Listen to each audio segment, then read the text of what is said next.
我把超市开在了红军长征的必经之路上，寒风凛冽中，一个14岁的落单小战士看着我碗里的红烧牛肉面，抱着双臂蹲在门口，狠狠咽着口水。俺是不会出卖队伍的，这一定是敌人的陷阱。我打开超市门，冲他喊道：“小同志，一把炒面换5个白面馒头，搞不搞？”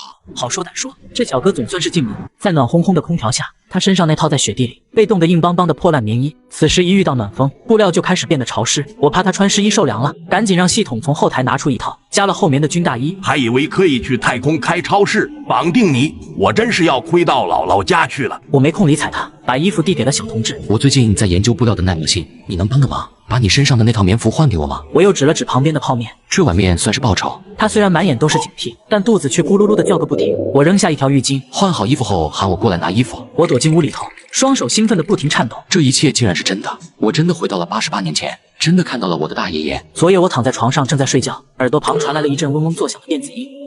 系统检测此人具备穿越条件，姓名许二龙，年龄20岁，请问是否愿意接收万界超市？您可以选择把超市开在任意时间、任意地点。我们的目标是为了金币，请宿主指定此次超市营业的时间地点。我记得小时候爷爷给我讲过，他哥哥14岁去参加长征，后来却杳无音讯的故事。每当提到大爷爷的时候，爷爷都是老泪纵横。我不加思索选择绑定，目标就定在我大爷爷徐爱国长征所在队伍的旁边。系统哀嚎一声，完了，这次要亏死了。过了5分钟，门外传来一道声音：“俺换好了。”我看着我大爷爷换了这一身崭新的棉衣，眼角竟默默地流下了眼泪。我挥挥手，把这衣服交给了系统，系统含泪把它挂在了万界超市上。长征时期一套重度磨损的棉衣，起拍价1金币。我看着焕然一新的大爷爷十分满意，端起泡面打算热一下再给他吃。他十分紧张地盯着我，生怕我反悔的样子。我解释道：“这个面冷了，我给你加热一下，凉的吃了肚子疼。”他一曲也不用叉子，一口气就把汤喝完了，接着3口2口吸溜着把面条吃完。我有些心酸，这一看就是饿了好几天了。之前还怕他吃不饱，提前泡了4个面饼子在里面。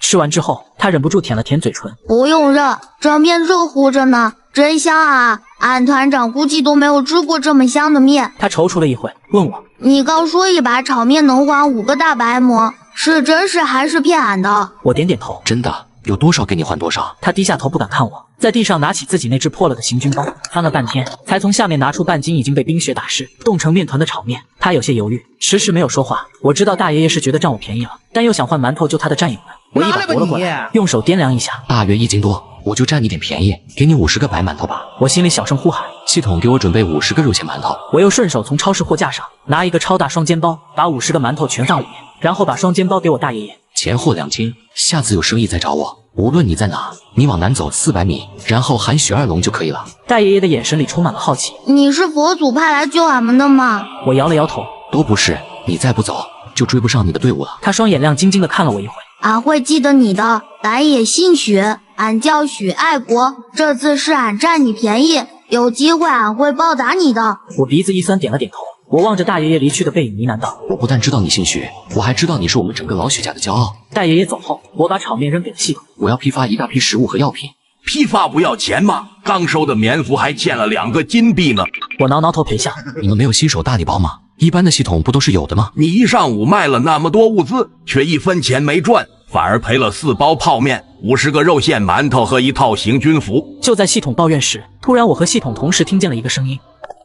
恭喜宿主，一套长征时期重度磨损的棉衣已被拍下，成交金额1万金币。送走大爷爷后，我在超市里待了几天，每天都是寝食难安。大爷爷走了挺久的，怎么还不来找我呀？我当时绑定了这个时空的地理位置，就是以大爷爷为基准，所以就让系统去了解了一下大爷爷所在的小队伍。整个小队大概有200多人，里面大部分的人都是受了伤，留下来慢慢赶路的。而大爷爷当年的任务，就是为了保护这些受伤的人群。风雪中，当大爷爷许爱国拿出那50个大肉馒头的时候，他们队长苏长海的眼睛都直了，把他拉到一边。小许啊，到底发生了什么？如此，这般。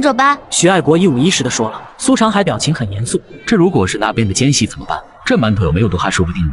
我们时刻都不能放松。2人对着这袋白花花的馒头僵住。过了一会，苏长海看着那些饿得只剩一口气的战友们，叹了口气，把心一横，右手随即挑了一个馒头咬了下去，大口地嚼着馒头，努力咽了下去。过半个时辰，如果我没死，就把馒头分给外面的人；我要是死了，就让李杰初继续带队，队伍不能停下。真是上好的老面白馍。馒头里面还有一大块猪肉馅，嚼着满嘴生香，1个下肚就已经半饱了。这1个小时，许爱国过得可谓度秒如年。终于，苏长海深深地舒了一口气，拿10个馒头出来，挖点血水，给大家煮一锅馒头汤。剩下的馒头统一交给王医生收着，谁也不许偷吃。另外，我刚吃过了一个馒头，这2天就不用算我的伙食了。我也在那个小伙那吃了面条，我这2天也不吃了。你跟我比什么？我是老当益壮，一个小个子还长身体呢，不能不吃。50的馒头听起来很多，这个小队里足足有200多张饥肠辘辘的嘴，这温暖的馒头汤让每个人都觉得自己有希望走到尽头。半个月后，徐爱国这天趁大家都睡着了，偷偷的往南走了400米。许二龙你在哪？下一刻超市就出现在他的眼前，我正百无聊赖呢，突然看见我大爷爷出现在门口，我连忙把他拉了进来。外面冷，先进来，有什么事咱到里面说。你们这还换棉服吗？收，龙哥快答应他。我故作为难，收是收，不过这次有点要求。他有些失落。有什么要求你说，实在不行，光换女同志的棉服行吗？俺们倒是能扛，就是女同志更怕冷。我看他身上又穿回了单薄的破棉服，叹了口气。不用问也知道，我给大爷爷的那套棉大衣肯定被他送给更需要的人了。系统，你先去泡面，记住高配版的那种。得令，小的这就去办。这次系统毫无怨言，不一会就端出了整整1大碗。我捧着面道：先吃完，我再给你提要求。我这个大爷也倔，我给他50个馒头，200人都能撑半个月才来找我。这次我得让他吃个肚圆回去，他下次再来还不知道什么时候了。我看着他吃饱喝足了，我开口说：你之前只换1套效率太低了，我给你200套新的棉大衣，你把旧的棉服送我门口来。对了，你还有炒面吗？也一并都带上。戴爷爷出了超市门，感觉风霜打在脸上都不觉得冷了。接着就看到了200套崭新的军大衣放在了地上，而且还有手套、鞋子、帽子，全是加绒的。旁边还放着500个热腾腾的肉馅馒头。他背着一包东西快速往回跑，回到队伍里，大家看着那么多物资，一下子变得比过年还热闹。苏长海大手一挥，拿30个馒头出来，把肉馅抠出来和卤蛋一起煮了，煮成肉汤，给那些体力不行的队员和妇女喝。至于成年的男同志，吃剩下的馒头皮，谁也没说不好，都吃得津津有味的。记忆中的白面膜还停留在许多年前的年夜饭上，彼此脸上浮现了很久没看见的笑容。大家吃饱喝足，苏长海拿出那200套军大衣。同志们，大家都换上新衣服，我们一定能够爬过这片雪山。但在这时，居然有个别想得多的开始抠嗓子眼了。苏长海不解地问他：二蛋，你干啥？吃饱了撑的吗？俺就是饿死，也不要他们的衣服和食物。队长，你是不是投敌了？苏长海被逗笑了，一巴掌拍在二蛋的脑袋上。谁敢叛变，老子第一个崩了他！这些东西算是我们借的，早晚会还的。苏长海清楚人家摆明了就是想帮他们渡过难关，现在也不是客气的时候，能让大家伙活下来，什么脸皮子都是虚的。大伙全都换上了新的军大衣，身体暖和了很多。天太冷了，换鞋的时候，有几个汉子的鞋都脱不下来，死死地粘在了脚皮上。后来是王医生想办法，用剪子硬生生给他们剪碎，鞋子才脱了下来。就这样，脚上还撕掉了不少皮。这几个没心没肺的汉子还在嘻嘻哈哈。王医生要俺说，刚那么一撕就直接下来了，还浪费队里这么多柴火。王医生没好气地说：对，撕下来感染了，脚都不要了，还在这干什么？说完一扭头就走了。徐爱国看他有点奇怪，偷偷跟了上去，看到平日里有巾帼不让须眉之称的王医生正在悄悄哭泣，于是走上前安慰：咋了，王医生？他们几个是不会说话，你别生气了，我替他们道歉。王医生摇了摇头：我没那么生气，我只是气我自己。要是我能把药再省着点用，就能给他们上点药了。我刚才看猴子的腿都冻烂了，他还装不在乎，我是哭我自己没本事。徐爱国突然就想到了神奇的超市。王医生，你把需要的药告诉我，我去试试。王医生不敢置信地看着许爱国：你上哪去弄药？这附近前不着村后不着店的，跑远了就太危险了。俺不会有危险的，你就别问了，快说吧，王医生，你都需要啥？看他执拗就说：那我说了，你可要量力而行。现在需要冻伤膏、止血膏，要是能弄到退烧药和消炎药就更好了。好，我记下了，我去试试。徐爱国带着200件旧棉服和10斤炒面，如约出现在了店门口。徐爱国再次带了一大批破衣裳来到了超市门前。我看了看堆成小山的棉服，系统心领神会。一套重度磨损的棉服，起拍价200金币；一份普通炒面，口感粗糙，起拍价10金币。果然，下一刻，系统声音响起。一套重度磨损的棉服，起拍价200金币，已被拍下，成交金额200万金币；一份普通炒面，口感粗糙，起拍价100金币，已被拍下，成交金额10万金币。我看大爷爷像有心事的样子，过一会他终于忍不住开口了：徐小伙，你这里有没有药品？哎呀，我去，光想着给他们吃了，忘记了他们赶路途中药品也很重要，之前光准备了，还没找机会给他。还好大爷爷主动开口了。这边我还没回话，我一回头，系统把面都放在了大爷爷面前。这狗系统还真挺会来事。俺懂，俺吃完再说是吧？10分钟后，吃饱喝足的大爷爷打了个饱嗝。现在可以说了吧？我看这大爷爷吃的圆鼓鼓的肚子，害怕他被撑着，立即掏出2粒健胃消食片给他塞嘴里。他一个机灵吐了出来。这是药吗？俺不吃啊，能不能带回去给俺队伍里的人吃？大爷爷，不是许爱国，你先把这个吃下去，药品我这里有的是。大爷爷看着我，那这次的条件是什么？俺们需要的药品量很多，有什么需求你尽管提。俺们队长说了，你要什么都尽量给，俺现在给不起就以后给。童子，你进了多少药？青霉素1000盒，头孢1000盒，阿莫西林云南白药杀的应有尽有，能让这一群人用到5年后。那个把头孢换成土霉素吧，这里没法皮试，他们体质也和我们21世纪的人不太一样，万一有人过敏就不好了。我冲大爷爷说，我能给你50盒青霉素，50盒土霉素，以及大量的跌打损伤和冻伤药。大爷爷眉头瞬间舒展开了。太好了，同志没有药品了，你说你想要什么？我有些为难，本身就是去做贡献的，加上他们从头到尾都让我换完了，却没想好要什么。这时系统出了个主意，龙哥换他们的包，破衣服能卖到1万金币，没道理麻布包卖不上价。我顿时眼前一亮，这次我要你们的麻袋包，1个麻袋包，我给你换1个双肩包，外加任意1盒药，还是老规矩，200起换。你回去跟你队长商量一下也行。大爷爷也有些着急，转身就要往外走。徐小伙，你等俺1刻钟后就回来。看着他猴急猴急的样子，我笑笑，不急，我随时都在这里。大爷爷摇摇头，一堆人等俺，哪有救命呢？你不知道，俺有个朋友的腿冻得像个烂梨，王医生说再没有药可能就要把腿砍了，那他就不是猴子了，就是瘸子。我的眼泪差点下来了，我恨不得现在就把东西给大爷爷塞上让他拿走。理智告诉我不能这样做，超市的规矩就是交换，更何况我不想让大爷爷他们觉得欠我的。我装出着急的样子，许爱国，那你快去快回，这批麻布包对我很重要。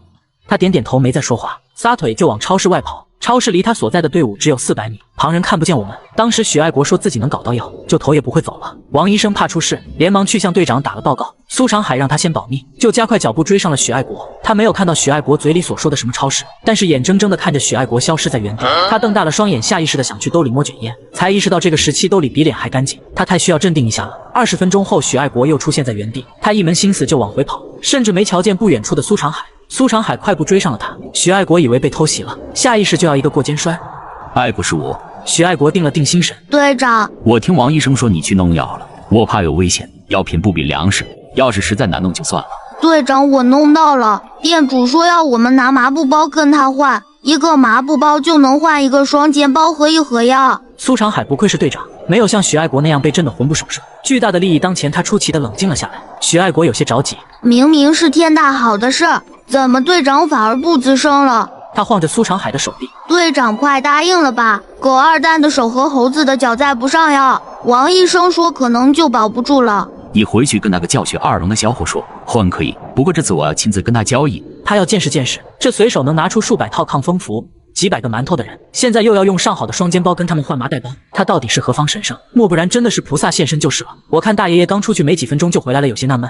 只见大爷爷喘着粗气说道：“俺们队长说亲自来跟你交易，不然俺们就不用你的药。”我心中狂跳，大爷爷的队长，莫非就是爷爷口中那个的苏长海？与活在传说中的人物打交道，我心里砰砰直跳，脑子里语无伦次。童子，怎么办？我要追星成功了。系统白了我一眼，不屑地说道：“没出息，那你就答应许爱国呗，他队长来了，说不定我换的东西就更多了。”系统现在看这支队伍，像看摇钱树一样，抓紧功夫啊！龙哥，再过10天就结束这次经营了，我一定要冲这次的月度吸金系统榜，走上童子巅峰，开最快速度的服务器，最大的数据库。我大吃一惊，什么？不是永久经营吗？系统有些疑惑。龙哥，你没看开业详情说明书吗？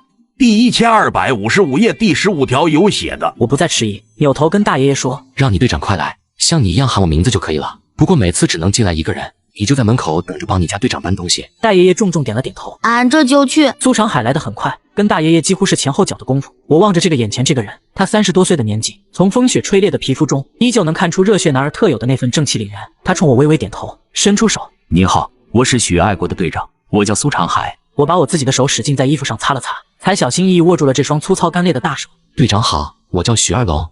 苏长海望着我意味深长地说：“许同志不像会做买卖的人，做的都是赔本买卖。”系统维护我，在我脑海中叫：“我龙哥那是走1步看3步，是我大千世界独具慧眼绑定的契约者，你懂个六啊！”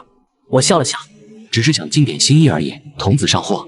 得令，瞧好吧，龙哥。 200多个双肩包在地上铺满了，每一个双肩包里都有2斤牛肉干、馒头、维生素、消炎药、止血药、冻伤膏和一套多功能工具刀，还放了一些速食冻干粥给年纪大的同志们。队伍里还有几个孩子，我还拿了几罐羊奶粉给他们补充营养。苏长海看着我，目光沉了沉。许同志的这番好意，苏某这辈子恐怕难有机会能还上了。我若是拿了，你可能血本无归；我若是不拿，我几百个兄弟就要在外面等死。他从口袋里掏出一块金表递给我。我不像爱国那么天真，真以为有破烂换好东西的好事儿。这块金表是我母亲留给我的，价值100大洋，我把它压在许同志这里，如果有机会，我百倍赎回。我掂着这块分量不轻的金表叹了口气。大爷爷的执拗完全是随了这个队长啊。好，我等你赎回这块表。另外，我没有跟许爱国说谎，破麻袋包我也要。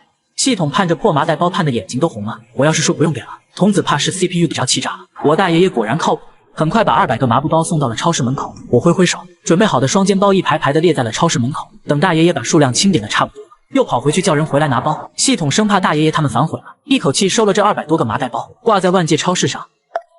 破损麻袋包200个，起拍价200金币。就像是有人刻意等着一样。下一秒，机械的电子音又响起了。破损麻袋包已被拍下，成交金额200万金币。系统热泪盈眶。200万，龙哥你说的对，做善事果然是有好报的。古人诚不我欺。我没搭理他，隔着窗户往外看去，队伍里每个人都分到了属于自己的双肩包，抱在一起痛哭流涕。我望着眼前这群人，这群伙伴们，他们在寒冷中可以做兵、做武器，在温暖的人群中却又柔软的像水。解决了保暖食品药品的困难后，众人的前进赶路速度快了很多。我大爷爷来的次数也不多了，我安静地倒数着在这个世界所剩无几的日子。我每天都会放一些新鲜水果在他们附近，香蕉、苹果、西瓜，无论是不是这个季节的水果，我都一股脑地往外拿。在苏长海的默许下，我的投喂十分顺利。在我的悉心投喂下，队伍里的人都快长胖了。我在这个时空的最后一天，终于还是来了。这天夜里8点多，我在超市里正在跟系统盘货，超市外响起了噼里啪啦的声音，我还没反应过来。超市的广播里发出机械的警告声，检测到周围存在危险波动，请宿主做好准备，不要踏出超市。与此同时，整个超市陷入了黑暗，我有些心急。童子，发生什么？我大爷他们怎么样了？系统有些支支吾吾。冷哥，你做好心理准备，咱大爷爷情况有点不大好。我眼前一黑，差点晕厥。你说清楚，什么叫情况不太好？到底怎么不好？面前出现一个投影，系统狠狠心道：我已经是违反超市规定封闭期给你看外面的世界了，你还是自己看吧。投影显示的室外天色黝黑，苏长海抱着我的大爷爷躺在雪地里，周围的人们脸上身上都添了不少新伤，只是我大爷爷伤的最重。大爷爷的胸前有鲜红的液体不停地涌动而出，可见被伤得很深，整个人已经奄奄一息了。他贴在苏长海耳边，我听不清他在说什么。苏长海这个平日里顶天立地的汉子哭得泣不成声。瓜娃子，谁让你救老子的？毛都没长齐，你出什么风头？等你好了，看老子不罚你！他向空中高喊：许二龙，你就救赖国吧，他还这么小，才14岁啊！许二龙，你能听见吗？看着危在旦夕的大爷爷，想着后世每次提起大爷爷都会痛哭流涕的爷爷，我命令系统：童子，把门打开。抱歉，龙哥，还有4个小时我们就要回去了，上面说了不能节外生枝。我有些发狂。我大爷爷就在外面躺着，你让我见死不救是吗？系统也很无奈。冷哥，我如果放你出去，我会被格式化的。我有气无力地瘫坐在地上。难道我回来这一趟，除了给大爷爷他们一些吃的穿的和药品，就没别的作用了吗？恨到极致，我抬手给了自己一巴掌。系统都傻了。冷哥，你不要想不开。换句话说，这些人都是70多年前的人了，你也确实改变了一些人的命运。大爷爷的体温逐渐下降，李杰初狠狠抹了一把眼泪。队长，爱国去了，后面马上就要追上来了，我们要接着往前走嘛。苏长海用尽了力气，从地上站了起来，低吼了一声：接着走，全体都有，背上行囊，赶路。我跟系统还在对峙着，他死活不肯给我把超市门打开。时间1分1秒的过去，一直僵持到最后1秒，我突然听到系统大喊一声：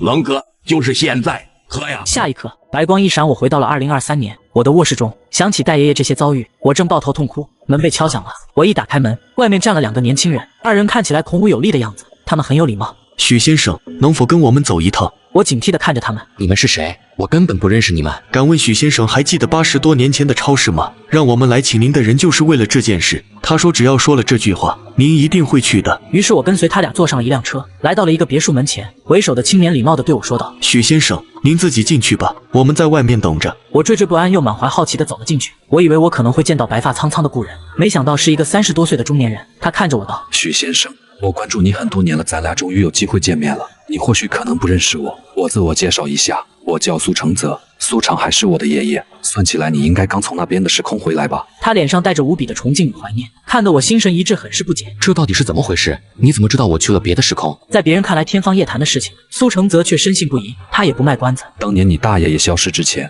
我爷爷以为他要不行了，你大爷爷说他有很多遗憾，他没法再回去看弟弟了，他希望我爷爷给你爷爷写一封信，如果你爷爷生的第一个孩子是男孩，就给他起名二龙。结果你爷爷一口气生了2个闺女，所以直到你这辈儿才有了许二龙这个人。我微微睁大眼睛，是因为我吗？没想到大爷爷当年在心底这么惦记我。我又接着追问，那您说的关注我很多年了是什么意思？苏承泽微微一笑，我很小的时候看过我爷爷写的这篇日记，我问他是不是在雪地里了晕了胡乱写的，爷爷却说让我关注许爱国家里会不会出现许二龙这个人，可惜爷爷没等到你出生前几天，爷爷就急复发去世了。我鼻头一涩，那个伟岸的汉子彻底留在历史的长河里。我想到最重要的一件事情，那我们在超市上挂拍的那些衣服、鞋子、包都是被谁拍下的？苏承泽递给我一份文件，这份文件上面密密麻麻有200多人的名字，这些都是当年队伍里的那些人的后代。爷爷当年跟我说了之后，我和父亲就留了个心眼，派人去找，还真让我们找到了这个世界上另一个签约万界超市的人。那几百万，我出了80%，剩下的20%是由当时前辈们的孩子均摊的。我脑海中突然回想起戴爷爷的那句话，俺们队长说了，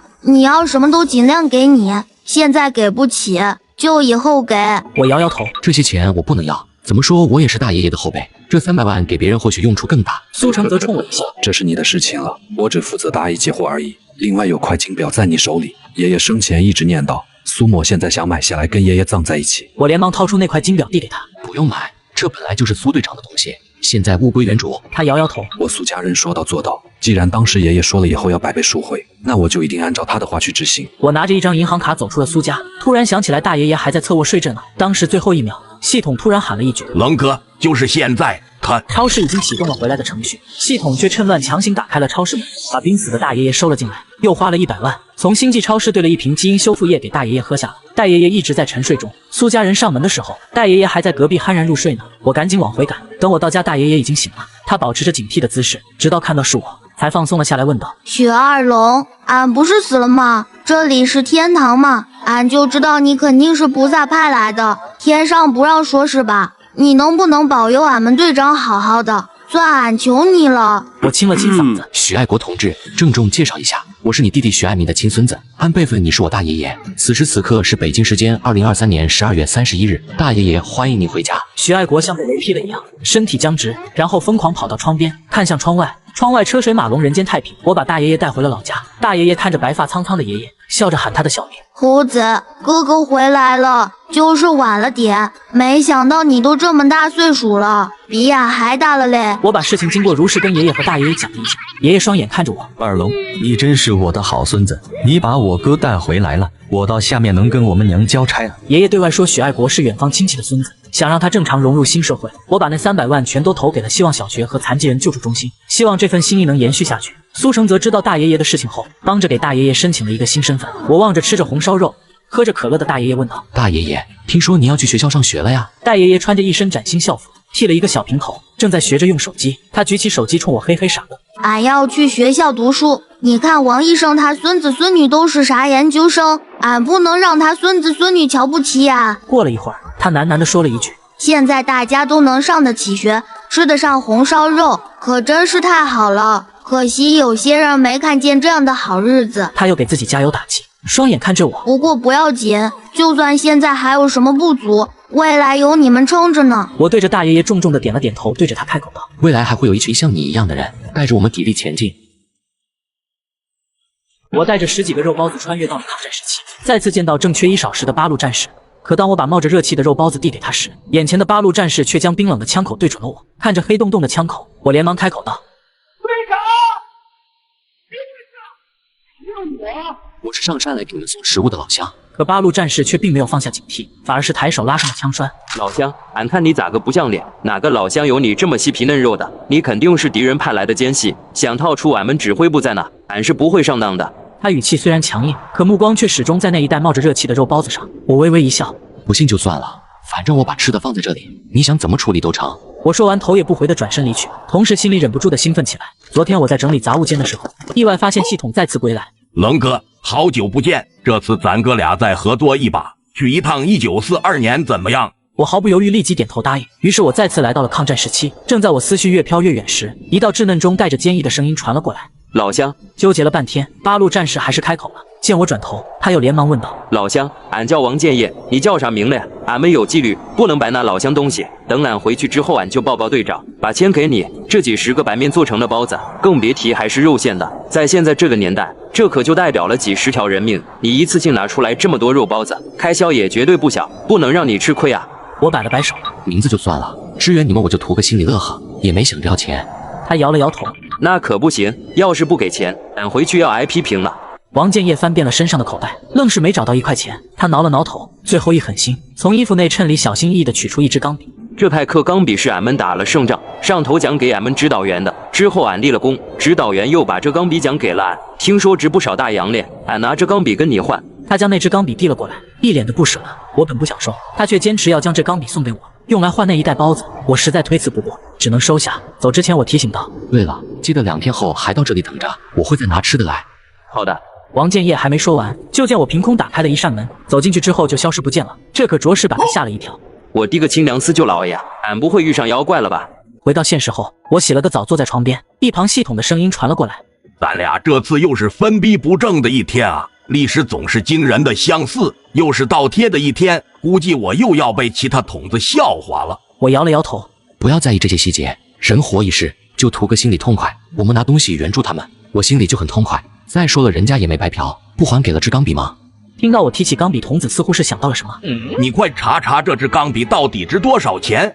我拗不过，于是便掏出手机上网查了起来。这一查直接让我倒吸一口凉气。这钢笔好像还是稀有货，现在的收藏价居然值30万。看到那一串数字，我眼睛都有点发花，系统也被震惊到了。冷哥，你真是赚钱鬼才，这笔生意可赚大了。对此我嗤之以鼻。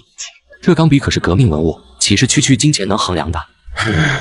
在系统的叹息中，我小心翼翼地将那支钢笔收了起来。以后这支钢笔就是我家的传家宝，就这么定了。不久后，王建业背着那一箱包子回到了根据地。看到这一箱包子，支队长李唐山眼睛都直了。在敌人的封锁下，根据地里已经几乎断粮，原本相熟的老乡们也没法击破敌人的包围，把物资送回来。附近就连附近人都吃得差不多，不少同志甚至饿得都站不起来。几乎每天都有非战斗减员。现在这一箱肉包子能救多少同志的命？他连忙问王建业：这么多包子是哪来的？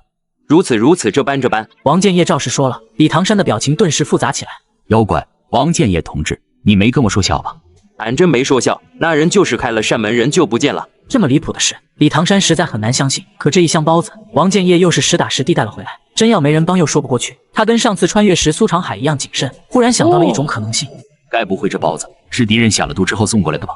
他说出自己的猜测，听得王建业连连摇头。不会吧，俺看那老乡怪亲切的，就跟俺家亲戚似的。而且这包子，俺在路上实在没忍住就吃了一个，没的问题。一听这话，李唐山顿时说不出话来。你这小同志警惕性实在是太差了。不过既然吃了没事，那也就表明对方应该不是敌人那边的，可能真的是专门上山来援助我们的。那个老乡，你给钱了没？李唐山又问。队长，你放心，3大纪律8项主义俺都记着呢。不过俺身上没钱，只好把指导员将俺的那支钢笔给了老乡。说到这，王建业脸上又是一阵惋惜，看得出来他很宝贝那支派克钢笔。李唐山说道：你不是说老乡下回还会来送吃的吗？根据地里大头好的大洋还剩几块，到时候你跟老乡把那支钢笔换回来。王建业一听笑了起来，谢谢队长。2天后，我如约带着吃的回到了原地。一开门就看到王建业一边搓着手，一边焦急地等待着。他一看到我，先是一愣，随后就兴奋地凑了上来。老乡，你可算来了！看他这个反应，我就知道上回带过来的包子肯定发挥了不小的作用，不然他也不会这么高兴。还没等我开口，王建业就挠着头，有点羞耻地开口：上回不好意思啊，是俺错怪你。你那些包子救了俺们根据地不少人的命，俺们队长和指导员正想着怎么谢谢你，俺就说你这人看着怪亲切的，应该不是坏人。那是，我人可好了。我不免有些得意，寒暄过后，我便将这回带过来的包子交到了他的手上。王建业也掏出随身的几块大洋，硬塞到我手里。看到大洋，童子立马出声：大洋现在行情能1000多一个，赶快收下，这好几千块钱呢。我对着他吐槽：看你那没出息的样子，几千块钱就让你高兴成那样。系统立马辩解：你是饱汉子不知饿汉子饥，能不高兴吗？那支钢笔你又不舍得卖，咱们到现在还亏着本呢。这要是说出去，其他系统指不定咋笑话我呢。我顿时有些无语，感情你们系统之间还攀比 KPI。似乎为了防止我推辞，王建业也赶紧岔开话题：对了，老乡，你能搞到药吗？俺们根据地里缺药品。你们都需要什么药品？俺也不懂，就听俺们卫生员说要消炎的和止血药，还有个叫盘什么灵的。盘尼西林。我试探性的询问，王建业恍然大悟。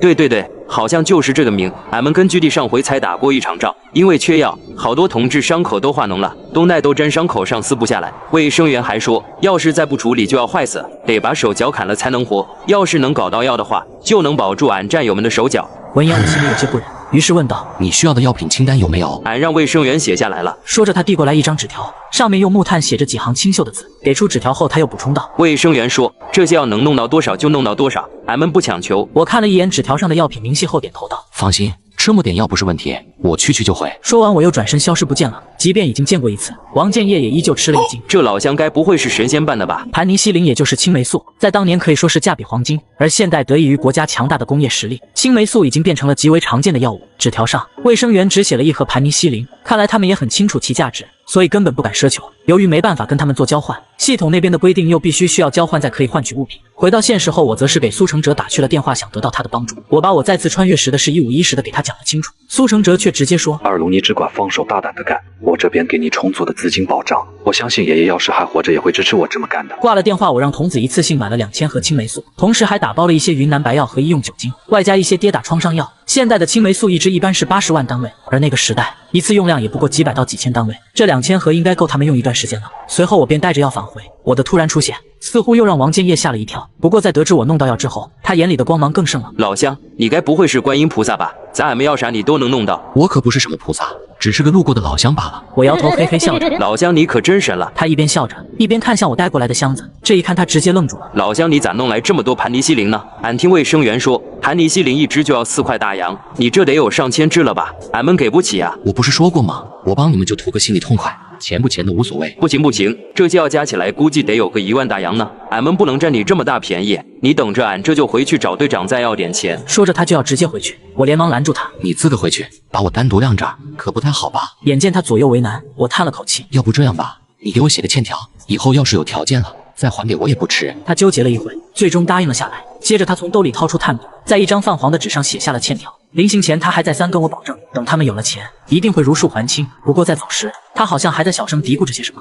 看来钢笔是换不回来了。看着那整整齐齐的几箱子药，刘卫生员整个人都傻了，而那2000盒盘尼西林更是让他的嘴半天都合不上。一旁李唐山双手抓着王建业的肩膀，神情同样震惊。这么多药，真是那个老乡送来的？王建业点头。那老乡还说，这盘尼西林跟外边的不太一样，说是80万单位一支，掺点盐水就够好多人用。听到这话，刘卫生员眼珠子都快瞪住了。80万单位一支，咱们一个人的用量最多也就几千单位，这一支能给几百个人用，那不都够咱们大半个军消耗的？说到这里，3个人不约而同的又看向了那几箱子药，在他们眼里，那箱里装的早已不仅仅是药，更是无数同志的生命。队长，咱们这下该咋办？面对这几乎可以称作几箱金条的药品，刘卫生员没了主意，最终还是李唐山拍了板。救治伤员要紧，先把药拿去用吧，等咱们成功突围了，再跟组织上汇报这件事。至于那个老乡，李唐山看向了王建业，下回我亲自去见见他。他想看看能一次拿出来这么多药品的究竟是什么人物，总不能真是菩萨现世了吧？根据地里的卫生所说，是卫生所，其实就是个临时搭的棚子。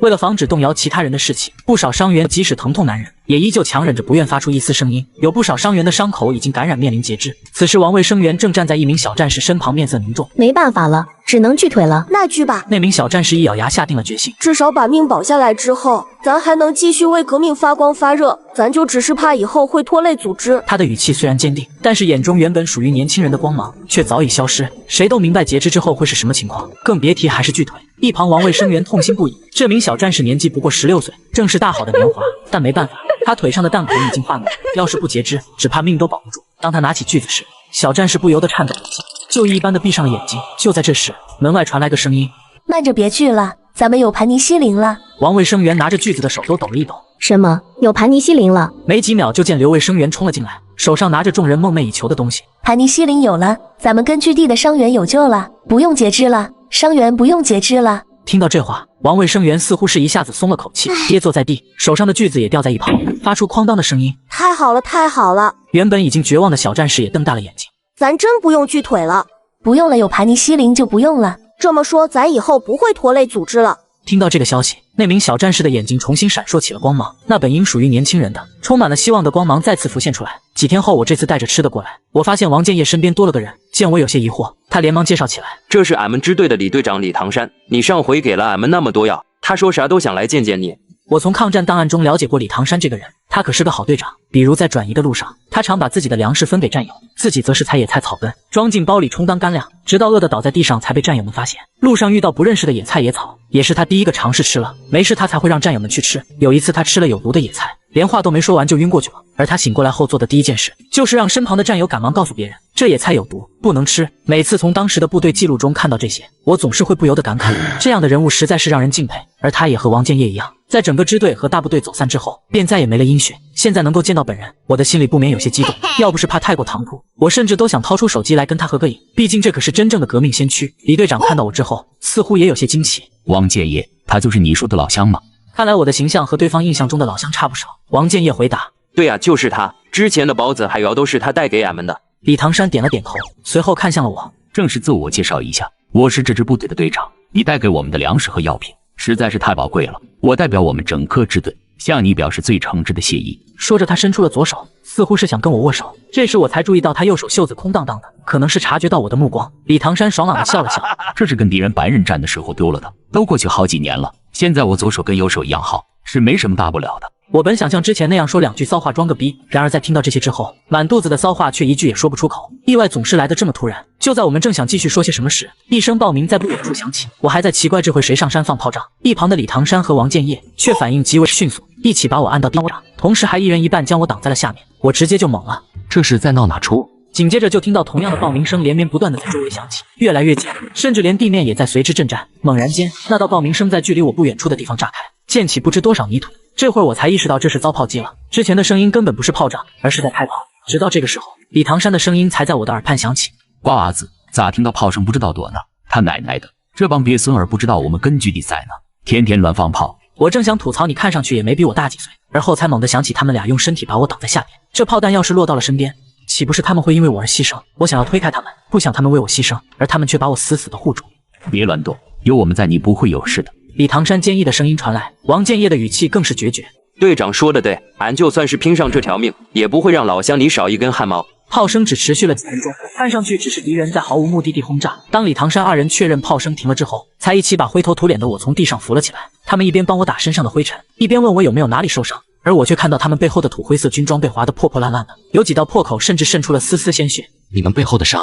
看到这里，我有些说不出话来。李唐山反倒跟没事人一样咧嘴道：“没事，皮外伤被炮弹溅起来的是则划到啊，只要你没事就好。你看上去文绉绉，应该读过书吧？像你们这样的青年知识分子，可是国家的未来，以后太平国家还要靠你们去建设。”王建业也附和道：“队长说的对，咱们死了不要紧，只要老乡们没事。指导员说了呀，以后俺们祖国的未来就靠你们这些学生了。”听到他们的话，我再次沉默。他们竟然能为一个萍水相逢的人做到这个地步，甚至愿意献出生命，可他们自己明明也没比我大几岁。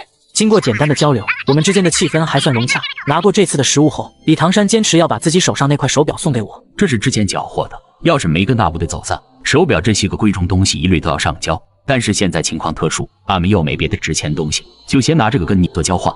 一看到那个手表，我感受到的却是完全不一样的东西。临行前，李唐山又叫住了我：“那个，我个人其实还有过不情之请。”他有些面露难色：“王建业同志，之前不是拿了支钢笔跟你交换吗？我恳请你稍微等个1年，这期间你暂时别卖出去，等我们找到组织，就回来把钱结给你，再把这支笔给他赎回来。”看得出来，那支钢笔在王建业心里的分量很不一般。日子一天天的过去，多次接触之下，我和王建业之间也渐渐熟络起来，二人之间就像是朋友那样无话不说。也是因此，他知道了我不是来自这个时代的人，于是他好奇地问起我以后的事，我自然是如实相告。你说真理，俺们以后真的会胜利？是啊，不仅会胜利，而且还会建立一个崭新的国家。你没骗俺吧？不信你看我手里这张100元大钞，上边印着的就是新国家的第一任主席。这不是俺们总政治委员，他以后成了主席了。对，我们以后的生活好得很，人人有饭吃，人人有衣穿。他傻呵呵地笑着，似乎是在畅想着那个美好的时代。看他那样子，我忽然冒出个想法，要不我带你去看看吧？真的可以吗？他整个人都激动起来。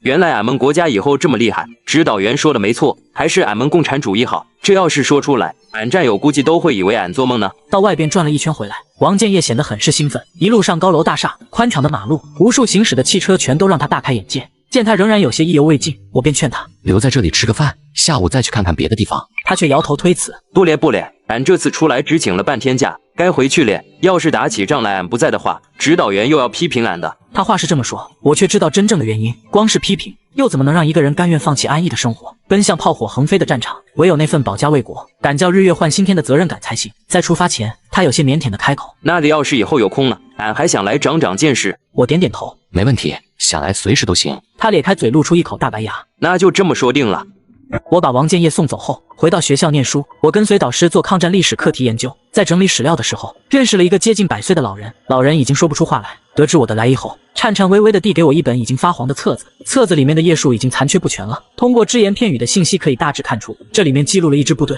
在抵御八嘎侵略当中，为了拖住敌军，给主力部队争取时间，悉数阵亡。作者是以自传的形式写的。他不过是那队伍里的一个普通士兵，他唯一的心愿就是想把那些牺牲的战友的名字刻在纪念碑上，但是他不知道所有人的名字，只能记得一些特征，比如有个兵说：“我一顿饭能吃20个大白馍。”有个兵天天晚上哭着说：“俺想俺娘了。”册子的最后一页只有一句话：“最遗憾的是，昔日同胞死了，却无人知道他们的名字。”几点泪自晕开了墨汁。我赶忙把这个东西带给了教授，希望教授和我一起来解开这本册子背后的秘密。可教授看后摇了摇头：“太难了，这册子里资料残缺，真假难辨。”怎么可能找到那些名字呢？我回看那个坐在轮椅上的爷爷，浑浊的眼神看着我，满怀期待。整理项目结束后，我回到家里，想起那本册子最后一页上的泪痕，久久不能忘怀。如果这册子是真的呢？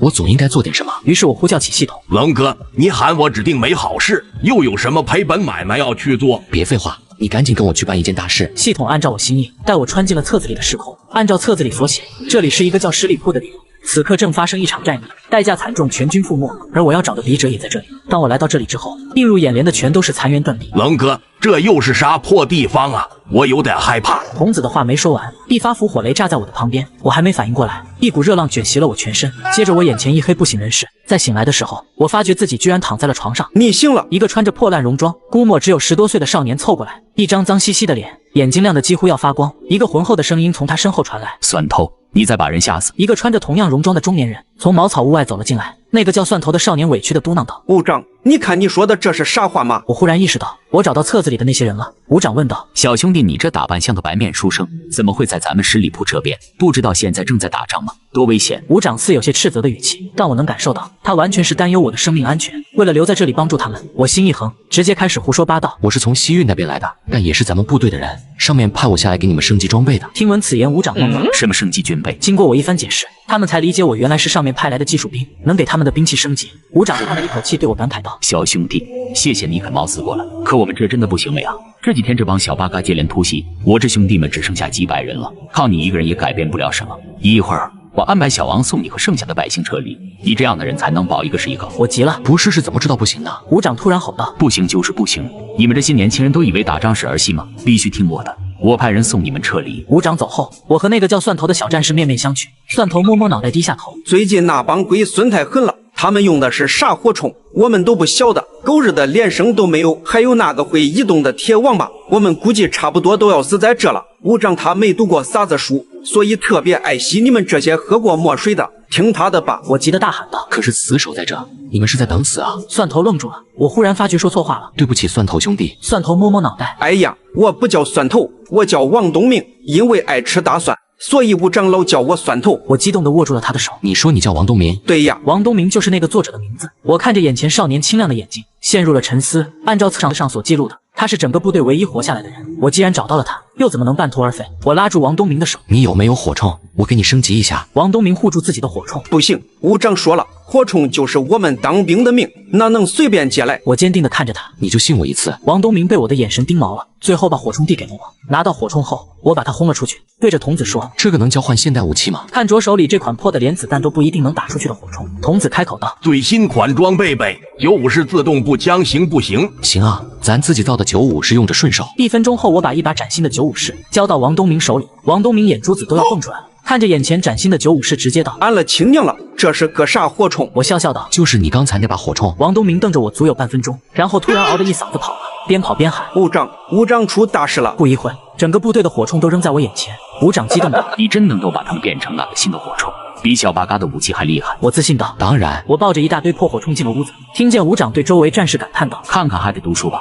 以后有机会都得给老子念书去。我听了忽然一阵心酸。按照册子上所写的，他们都走不出十里铺，但我又抱有一丝希望，也许我能改变这一切呢。不多时，我让系统把所有的破火种都换成了95式自动步枪。伍长看着崭新的95式自动步枪，高兴的合不拢嘴。他问我，这都是哪的火铳？你咋这么会整？我望着他们欣喜的眼神，一字一句道：这是我们自己研发出来的东西，比敌人的还要好嘞。王东明抢嘴道：那我们咋没见过？我笑道：95式当然是95年生产的。我忽然意识到自己差点说漏嘴，赶忙找补了：会见的，一定会见的。他们虽然不明所以，但每个人的脸上都充满了希望，不再是死气沉沉，不再是绝望，而是一种新的力量。冷哥，我终于体会到你说的快乐是什么了。原来帮助别人真的会发自内心的开心。将95式自动步枪配备给剩余的战士后，我教给了他们使用方法。但很快我也知道了目前的严峻形势，敌军少说上万人，十里铺是他们向前推进必拔掉的点。我们面临的都是有精锐装备的敌人，我军被消耗到只剩下110来人，敌军还在源源不断的向上压。大家都知道是场打不赢的仗，可是为了给身后设伏的主力部队争取时间，伍长只能带着战士们在这里死撑下去，哪怕多拖住敌军1分钟，都能让身后主力做更充分的准备。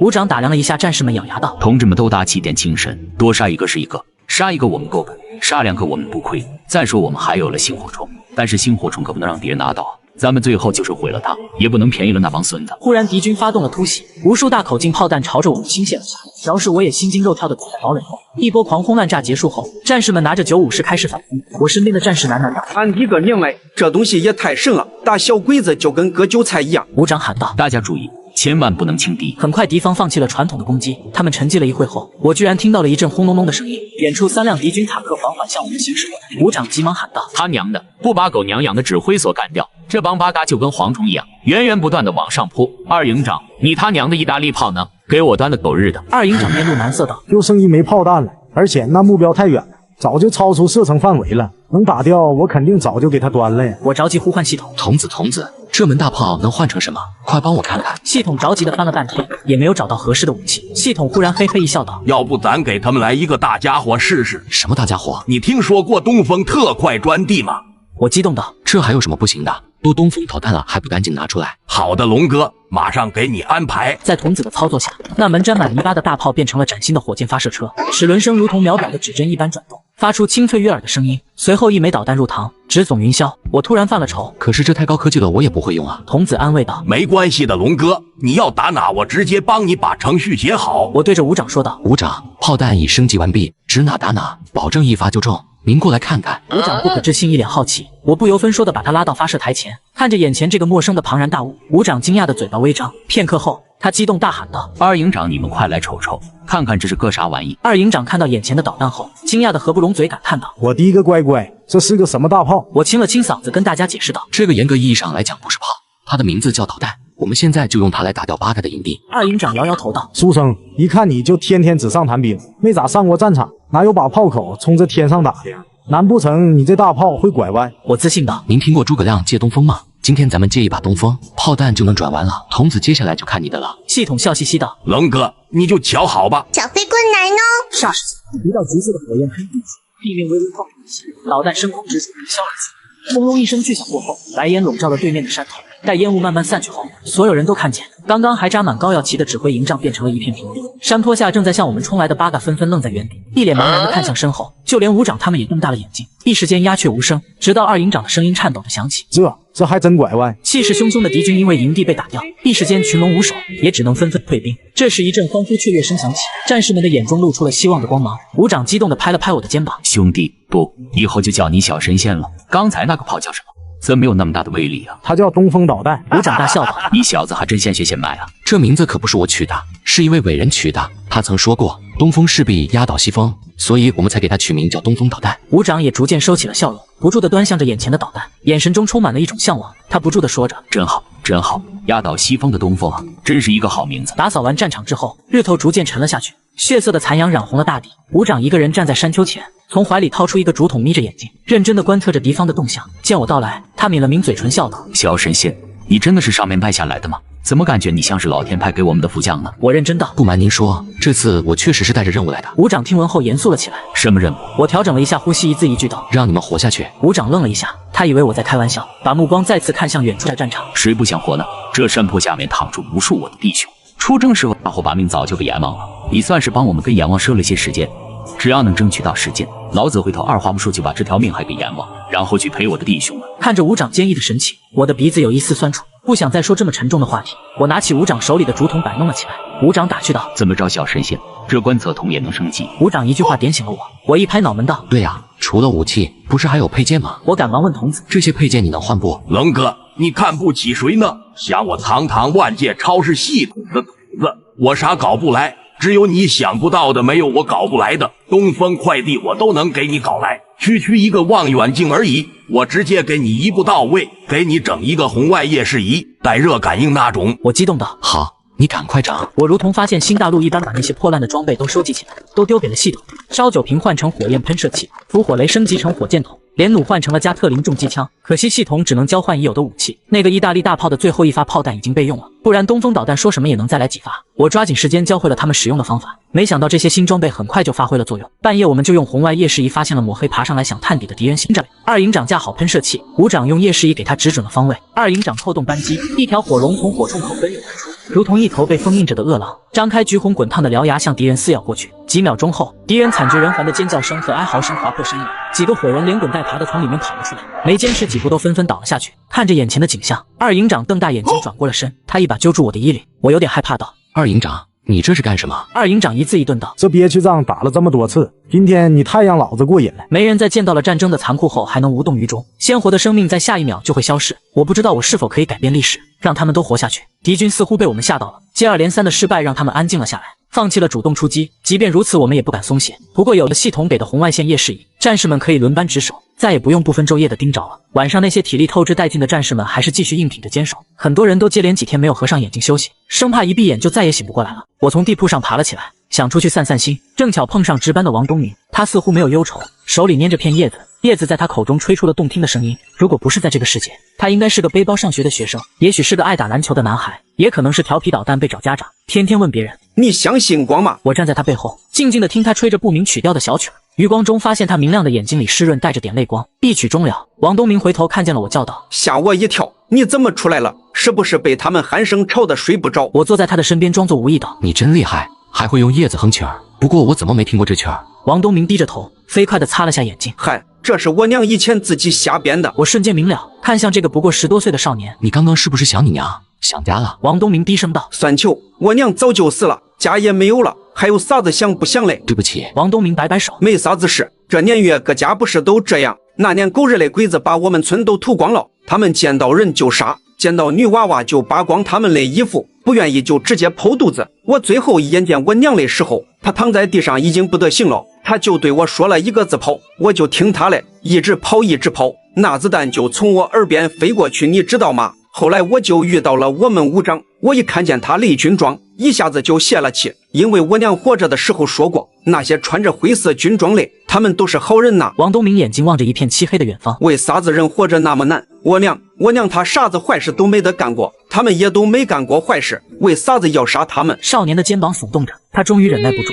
抽噎出声。我心酸地抱住了他：“会好的，你只要活下去，就会看见这个世界会慢慢变好。你会看见很多很多美好的东西。”我忽然语塞，我想告诉他，另一个世界没有外敌敢骚扰我们，像他一样的少年可以依偎在父母的怀里，孩子们可以背着书包上学，每个人都可以好好睡觉，不用担心一觉之后就再也看不到明天。可我看着他明明稚嫩却饱受风霜的脸，最终没能说出口，只剩一声淡淡的叹息。第二天，敌人那边终于有了动静，伍长带领大伙全副武装整装待发。远远望去，敌人的数量好像一夜间增加了许多。伍长拿望远镜看了看，过了一会儿，他面色铁青，手紧紧地攥成拳头。我接过伍长手中的望远镜，却看见了让我至今难以忘怀的场景。我看见了现实版的人肉盾牌，那帮畜生被昨天的导弹打怕了，竟然把老百姓混在他们的部队里。这已经不是战争了，这是无耻的屠杀。更可恨的是，他们把10几个年轻的姑娘褪去衣服，用麻绳捆在木桩上，用刺刀钉住他们的双手，将他们对向我们，仿佛在挑衅和炫耀一般。这时，一个肥头大耳的鬼子拿着小白旗走到了姑娘的木桩前，他清了清嗓子道：“贵军一向以爱护百姓的仁义之士来标榜自己，现在看到百姓如此，你们主力大军缩头不出，难道这就是你们的气魄？”二营长终于按捺不住，他青筋暴起道：“狗娘养的，那帮狗娘养的！伍长，让我们冲出去干掉他们！”伍长赶紧站起，摁住了他。就是那一瞬间，一发火冲的枪弹嗖的一声击中了伍长的肩膀，将他击倒在地。伍长按住还在流血的胳膊喊道：“不能轻举妄动，去了就中了他们的圈套了，到时候咱们和百姓就都完了。”谁都不知道怎么办，对面是不折不扣的畜生，比无耻，我们永远比不过他们。双方就这么僵持着，直到黑夜再次笼罩了这片战地。我们都清楚，敌方只是碍于我们的武器不敢轻举妄动，但他们不可能一直等着。只要确信我们不会反击，最迟他们明天就会攻上来。伍长把大家召集起来商量战术，他胸有成竹地拍着我的肩道：“这场反击小神仙的武器是关键。”大家脸上充满难色。二营长忍不住道：“伍长，现在不管用啥武器，他们都会把百姓做肉盾，没有用啊！兵来将挡，水来土掩。”伍长拿树枝在地上画了一个圈，指着这个圈说明了自己的战术。我们聚精会神听着，待他讲完，我瞬间醍醐灌顶，不禁对眼前这个中年人刮目相看。王东明一脸崇拜：“伍长，你简直是太神了！”伍长笑着对着他说道：“老子打过的仗比你吃过的盐都多，对付那帮龟儿子，老子有的是办法。”全员集合后，伍长道：“待会儿给我分散开，敞开了打，打不住没关系，动静要大，最后我们在中间汇合。”我们兵分两路摸黑向敌人那边行进，但我们没有直接去解救百姓们，而是去到了敌军的两侧大部队驻扎的地方。待人就位之后，随着伍长一声令下，大伙一齐开火。听到我们这边的声响，西边二营长那边也开了火。鬼子的主力听到这密密麻麻的枪声，以为我军主力攻了过来，纷纷全副武装的追了出来。眼看敌军上钩了，伍长口哨一吹，弟兄们往中间撤。我们朝天放空火铳，边放边跑，不一会儿便赶到了中间。这时伍长下令：“快，只有5分钟时间，快带百姓们从小路撤。”战士们一边带着百姓们撤离，一边不忘对天空呼喊。很快，两边的鬼子都追了上来。伍长喊道：“全都退出去，快，让他们狗咬狗！”此时，我们带领百姓们已经从小路下山，而黑暗中的东西两边鬼子什么也看不清，继续向对面开火扫射。他们全然不知自己正在摸黑打着自己人。只见他们越打越凶，大家看着这一幕，站在山脚下开心的大笑着。伍长激动地拍了一下二营长的肩膀：“他娘的，太过瘾了！不用咱们动手，让狗日的自己打自己玩，真他娘有意思！”二营长呼哧带喘道：“伍长，你轻点拍。”伍长笑道：“你也上年纪了，跑2步还岔气了。”二营长也跟着笑了起来。伍长让大家继续撤离，可没走几步，他就轰然倒在了地上，所有人都围了上去。伍长冲了过来，扯开二营长的军装，发现他的胸口中了一枪。伍长颤抖道：“二营长，你他娘的中枪怎么不吱声？”二营长笑了笑，虚弱道：“哎，刚才跑的时候踩空了，摔了一下，让狗一的钻了空子，没事儿，大伙不用管我。”我心急如焚地求助系统：“筒子怎么办？想想办法呀！”冷哥，我不是医生，没办法救人，对不起。这时二营长虚弱道：“伍长，帮我把帽子戴好，我有点冷。”说完这句话，他的眼睛缓缓闭了起来，再也没有睁开。我被泪水模糊了双眼。百姓们获救了，敌人的火铳和大炮响了一晚上，直到天亮，他们才看清了彼此。这时的他们才意识到，昨晚他们自己跟自己打了一夜，呈现在他们面前的是成片自己人的尸体。这一场本就毫无胜算的仗，大家都没想到最后能突围。东方欲晓，太阳升起了一点，但二营长却再也看不到今天晨曦的这一缕朝阳了。我们从包围圈彻底撤出去后，一名传令兵慌慌张张地跑到伍长面前：“不好了，伍长，敌人追上来了。”伍长神色凝重：“追兵有多少人？”“所有的鬼子都掉头冲我们压过来了，几路援军好像也都在往我们这边汇集。”伍长长叹了一口气：“前面几天咱们升级了装备，把鬼子给打懵了，他们肯定是把咱们当成了主力部队，现在他们全部冲我们这边压过来了。”我赶紧道：“咱们不是已经突围出来了吗？他们又不是马上就能追上我们，别管了，我们撤吧。”伍长苦笑着看着我：“小神仙，你还不明白吗？走不了了。这场大会战是我军筹备半年的计划，为的就是彻底歼灭鬼子的主力部队，阻碍他们继续向内陆推进。如果鬼子把我们认成主力，现在掉头奔我们而来，那咱们真正的主力部队在平营关设的埋伏就都白费了。我们现在只能掉头回去，把鬼子引进平营关里。”我急得大喊道：“伍长，那平营关三面环山，进去就是死路啊！”就因为是死路，这帮狗娘养的一个都别想活着出来。我还想开口阻拦，却听见战士们的声音此起彼伏的响起：“伍长，你不熟吧？为了这场大会战，弟兄们早就把什么都豁出去了。我们110来人，能踩着几万个鬼子的脑袋上黄泉路也值了，下辈子也够弟兄们吹的了。伍长，你下命令吧。”这一刻，我终于崩溃了。我一直以来所做的努力，难道就要这么付诸东流？他们还没看到新世界啊！我挡在他们身前大喊道：“可是这样大家都会死啊！我们明明已经拼命突围出来了，也完成了上级交给的任务，为什么一定要回去送死呢？活下去不好吗？”伍长看着我长叹了一口气：“小神仙，还记得我之前跟你说的话吗？我们这些人其实早就该跟着其他弟兄一起死了，这7天只不过是跟阎王多设了些时间，现在该去还命了。你问我活着不好吗？谁不想活着？二营长不想活着吗？我那2000好弟兄不想活着吗？从战争开始到现在，每一个死掉的普通人，哪个不想活着？”伍长的每个字好像都直接戳中了我的心窝，泪水再一次在我的眼眶里打转。这是战争，没有人去死，剩下的人怎么活着？如果一定要有人去死，那一定是我们。我们是战士。我颓然地让开了道路。是的，没有人应该白白枉死，是大家用自己的血肉筑起了抵御外敌的万里长城。往事越千年，无论何种信仰，无论何种年代，从来如此。萧瑟秋风今又是，只不过是换了人间。大家整理好了自己的装备，包括伤员在内，没有一个人退缩，每个人的眼中都饱含着一股向死而生的力量。接下来的时间，我让剩余的弟兄们一人写一封家书，很多人都是写给自己娘的。伍长让我带着战旗和那些家书快走，我回绝道：伍长，让王东明带着这些走吧，我也要留下。伍长长叹一声：像你这样的人才太珍贵了，你得好好活着。我摇摇头。王东明还小，应该让他代替大家看一眼我们的新中国，就让我跟着大家一起吧。短短几天，是你们让我明白了怎么去当一个兵。伍长凝望我很久，重重拍了拍我的肩头，转身看向王东明。蒜头，现在给你一个很重要的任务，能不能完成？王东明懵了。伍长，我也要和你们一起。我问你能不能完成，回答我。王东明死死咬着嘴唇。得令。伍长拿过我手里的包袱递给他。你的任务就是活下去，带着我们队伍的番号和家书活下去。你要当我们这2000人的眼睛，去帮我们看看未来。王东明此时已经泣不成声，其他的战士们见到此景也默默地流下了眼泪。伍长严厉道：能不能完成？王东明哭喊道：得令，活下去，把我们的番号带出去。说罢，王东明背起包袱，对着伍长磕了3个头，又站起来向大家敬了个军礼，转过身擦掉眼泪，向着远处的夕阳慢慢走去。烽火连3月，家书抵万金，太阳沉了下去，夜幕带着黑暗再次笼罩了大地。不同的是，今天的夜空中久违的看到了星空，漫天闪烁的星星，好像是牺牲的数千战士们的眼睛，注视着这片黑暗的大地。伍长带领大家一边打一边往红云关方向退，鬼子被我们打得恼火，发了疯一般的向我们追来，四面的援军也不断增援而来。我们的计划成功了，但当我们推进平阴关之后，身边的兄弟只剩下了50来人。伍长让大家把伏火雷都拿了出来，聚在一起，准备做最后一搏。远处鬼子战车的轰鸣声逐渐接近，此时他们的先头部队已经来到了我们面前。一个身材矮小的鬼子对我们大喊道：都说贵朝军人足智多谋，但今天竟然把自己的部队逼入绝路。本着对贵军的尊重，只要你们的最高将领来向我们投降，我们保证不杀你们。伍长大笑着站了起来，喊道：最高将领就是你爷爷我，睁大你们的狗眼，给老子好好看清楚，看看你们追的大军在哪呢？说罢，伍长一根火把扔到了近前的草垛上，霎时间山谷被照了个透亮。敌军看到他们面前的只有我们50来人，瞬时间傻了眼。他们可能做梦也没想到，他们这些天一直在追的所谓主力，就是我们这股人吧？鬼子将领恼羞成怒地嘶喊着：别藏了，你们怎么可能就这点人？伍长吹了一个响亮的口哨，只见两侧的山谷上开始冒出一簇簇火把，那才是我们的主力。火把如同点点星火，密密麻麻地布满两岸山冈，将山谷里的几万敌军彻底围住。鬼子指挥官傻眼地看着这一切，他们的火铳和炮口纷纷对准下面的鬼子。伍长拿起了炸药堆上引线，他们这一刻看到未来天下的样子，一时间万箭齐飞，火炮也像雨点一般向倾泻。伍长点了，山冈两侧火炮齐鸣，上去，火笔相送，一声巨响和热浪起来，我眼前一黑，失去了所有意识。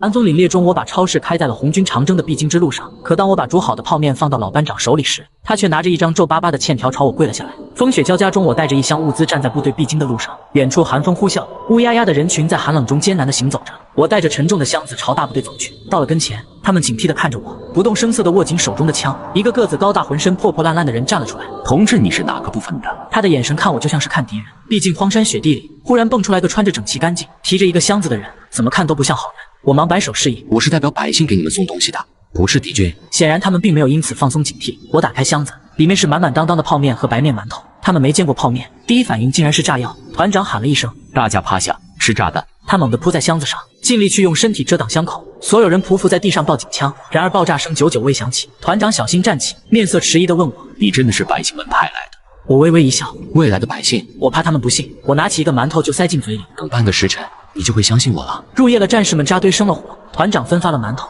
几个小战士很好奇，围着我问东问西。哥，你是哪的人啊？看着他们稚嫩的面孔上结痂的疤痕，我眼睛有些酸。河南的一个小战士举起手，俺就是河南的。未来河南发展咋样？还会有人吃不饱饭饿着吗？我红着眼说道。未来的河南是农业大省，全国1/10的粮食都是河南生产的，1/4的小麦养活了大半个中国。小战士喃喃道：中国，未来咱国家叫中国吗？我点了点头。中国全称是中华人民共和国，未来咱们国家在全世界都有名，没人敢再打咱了。他们一群人听我讲新中国，听得热泪盈眶，我也同样止不住眼眶里的水花。生活了这么多年的太平盛世，是曾经的血肉与千万银魂堆积出来的。夜深了，长途跋涉了一天，他们早就累坏了，躺在雪地中就进入了梦乡。我还听到谁嘟囔着面馒头，嘿嘿，终于吃上面了。我垂下眸，无奈笑了笑，更多是心酸。我呼唤系统弄了2箱药品，2箱吃的，还有几百件棉被、棉衣、棉鞋。可当我把这些物资送给团长时，谁知团长塞给了我一张纸条，上面写着王爱国于1937年11月23日欠1箱白面膜和面食，必会于战乱平定时还清。字迹有些脏乱，他是趴在雪地上照着火光写的。我喉头哽咽，不知道该说什么，他却目光坚定看着我。同志，不管如何，这份恩情我一定会还。战士们早早起床，炊事班已经烧好了热水，我拿着泡面向他们演示如何做泡面。这天早上，所有人都吃上了热乎的泡面，他们连最后一点底渣都不舍得。走到半路，突然轰炸声四起，飞机的轰鸣声响彻整个天空。团长大声一声：“是恭喜大家！”敌机火光连天，几个人交替护着。我看到他们神色坚毅，义无反顾地冲上前去，心里久久不能平静。战火持续了大半天，我军死伤惨重，老班长脸上铺满了血浆，他左手被炸断，铁锈的腥味弥漫开。我翻药箱，扯着绷带和消炎药。团长没见过这东西，问道：“这个小管子里的东西能治病吗？”“这个是消炎的，防止伤口感染的，就是你们说的盘尼西林。”我把那些药品作用依次给他们介绍，让队里的军医给那些受伤的战士们上药。这一战不长，但是却也是好多人丢了命的。团长捡起地上横七竖八倒着的尸体上胸口的布条，每一个布条上都有他们的名字。他把这些揣进口袋，沉声道：“以前我说让他们在胸口绑个布条，写上自己的名字，那是因为刚开始不认识人。后来说了，但是布条也没必要解了。原因我们都心知肚明，红了眼眶，被他们的情绪感染，一起向着这片染满血的土地行了个礼。跟着他们走的这段路，我也渐渐熟悉了人。其中一个高瘦的少年叫李不归，曾是个地主家的小少爷。我问他：“你为什么来打仗啊？你在家舒舒服服躺着，可不遭罪了？”他目光哀伤地看着我：“哥，你不知道，我家里人几乎全死了。”他摸了摸腰上别着的一把刀：“我爹当初就是拿着这把刀杀鬼子的，但是他挡不住鬼子，我们家的人都死了，只剩我当时被我娘护在怀里，他们没发现。后来我被团长捡回去，就来打仗了。”我看着那把生锈的刀，不由得感慨：曾经的小少爷放下傲骨，学着父亲的样子拿起刀枪，用命去赌一把山河平定。等所有人都处理完伤口，我和李不归抱着箱子，大家把身上的旧棉衣棉被都交给我吧，这是未来人民送来的新棉被棉衣。他们有些怔愣地站在原地，有个战士都有些结巴：“这是给俺们嘞。”对，战士们，你们是英雄，要好好打一场漂亮的仗。团长将棉衣棉被棉鞋发了下去，他们摸着崭新厚实的衣服，有的人甚至哭了。上次见那么新的衣裳，还是俺娘给俺做嘞。俺已经2年没穿过新衣裳了，这肯定要可多钱吧？俺现在没钱，但是哥，俺到以后肯定会还，不能骗。我吸了吸鼻子，悄悄把眼角的泪抹去。是啊，他们好久都没见过新衣服了。看着他们脸上罕见露出笑容，我大手一挥：“同志们，今天我们吃肉。”团长吓了一跳：“这可是不得！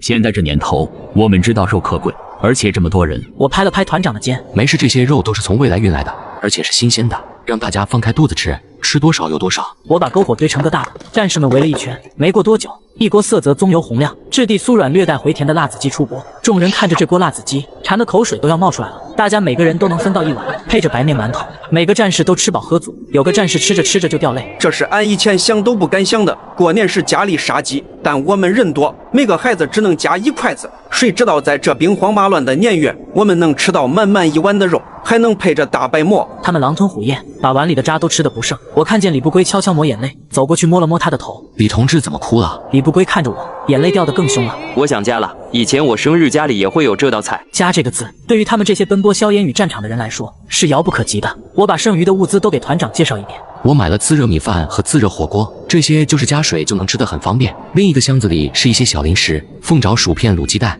鸡架、鸭脖、大鸡腿，还有压缩饼干，饿了可以随时吃。谁知团长两腿一弯就打算跪下，我连忙扶着他将他拉了起来。团长，您这是做什么？我做的这些是不求回报的，我只想为我们的抗战事业贡献自己的一份力量，所以您放心接受就行。我再次召唤系统，准备购买些武器送给他们。小型步枪200件，95式自动步枪10件，火箭筒5件，子弹30万发。童子突然间对我说道：“冷哥，此次购买物品杀伤力较大，以及数量较多，可能会导致时空序乱，你可要做好一定的心理准备。”做完这些，我感觉有些晕眩，还以为是雪地行走时间太长，结果一个冷不丁的机械声忽然冒出来。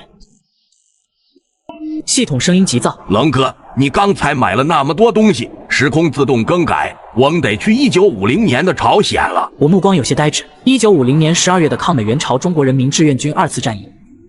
我穿越到长津湖战役做的第一件事，就是去寻找正在埋伏敌军的、还没有被冻成冰雕的130名志愿军战士。然而当我见到他们后，说的第一句话却是：“你们这一战必输无疑。”此话一出，所有战士都是愤怒地看向我。战斗还没有开始，我却说他们赢不了，这无疑是对他们最大的侮辱。可我却并不后悔说出这样的话，因为根据后世记载的资料来看，冰雕连在雪地埋伏了整整3天3夜，可敌军却是在第4天才姗姗来迟。等敌军到来时，这130人已经被冻成了一座座冰雕，这是他们的遗憾，也是亿万万华夏儿郎的遗憾。此刻我看着群情激愤的冰雕连战士，连忙敬礼说道：“同志们，我并没有轻视你们的意思，相反，我对你们非常敬佩。”说着我又转头看向队伍中年纪较大的一个中年战士：“您是这里的指挥员吧？我想问您觉得在这样的环境下，战士们还能坚持多久？”战士们的意志力都是坚定无比的，无论多久都能坚持。指挥员毫不犹豫地说道。虽然只是他一个人说，但在我耳中却如同千万人齐声大喊一般。这就是我们的军人。我压下激荡的心神，继续说道：我从不怀疑你们有这样的意志力，但意志却无法阻止战士们被冻死，而且72小时内敌军是不会出现的。指挥员愣住了。如果这个人说的是真的，那么战士们现在这种潜伏的方式，完全就是在透支生命。想到这里，指挥员死死地看着我，同时一只手已经摸向了腰间的手枪。你最好能证明你说的话是真的，否则我有理由怀疑你是毛子派来的奸细。我吐出一口浊气，缓缓说道：因为我是穿越者，我是从70多年以后来的。说完，我紧张地看着冰雕连的众多战士，却发现他们都是皱着眉头看着我。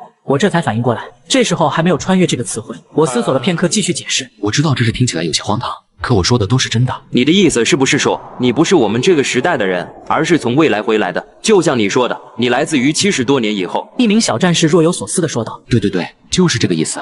现在是1950年，而我是从2024年回来的。误会解开了，战士们看我的眼神中也没了防备，只剩下好奇。你说的2024年是什么样子的？那个时候还在打仗吗？还有帝国主义敢欺负咱们国家吗？百姓们能吃饱肚子吗？我耐心回答着他们的问题。随着我的回答，战士们的眼睛也越来越亮，有的甚至已经开始低声抽泣起来。正当战士们七嘴八舌还想继续问时，一道声音从不远处传过：宋阿毛，你们几个兔崽子还不滚回去？现在是什么时候？赶快回到战斗岗位上去！听到指挥员的话，战士们迅速散开，回到了各自的位置上。这时指挥员看着我的眼神已经没有了刚开始的凌厉，但还是警惕地问道：你说你是穿越者，有什么证据吗？还有未来会发生什么事？看着指挥员期待的眼神，我默默低下了头。除了周全帝之外，所有人都会被冻死。你们奉命阻击的敌军部队会毫发无损地穿过这片阵地。虽然这股敌军最终投降了，却是由另一支志愿军部队拦截下来。指挥员一个列举差点摔倒。虽然上战场之前他们就已经做好了牺牲的准备，可谁也不想自己是以这种方式倒在战场上的。忽然，指挥员精神一振。等等，你刚刚说周全帝？指挥员冲着队伍大喊一声会，一个长着娃娃脸的战士跑了出来，跟我在资料中见到的周老先生有几分相似之处。你认识他吗？指挥员指着我问道。周全帝仔细看了看我，然后摇摇头。他当然不会认识我，因为我们第一次见面是在74年以后。我知道指挥员对我的身份仍旧有所怀疑，他是整支部队的指挥，要对所有人和整场战斗负责。你叫周全帝，今年16岁，四川南部人。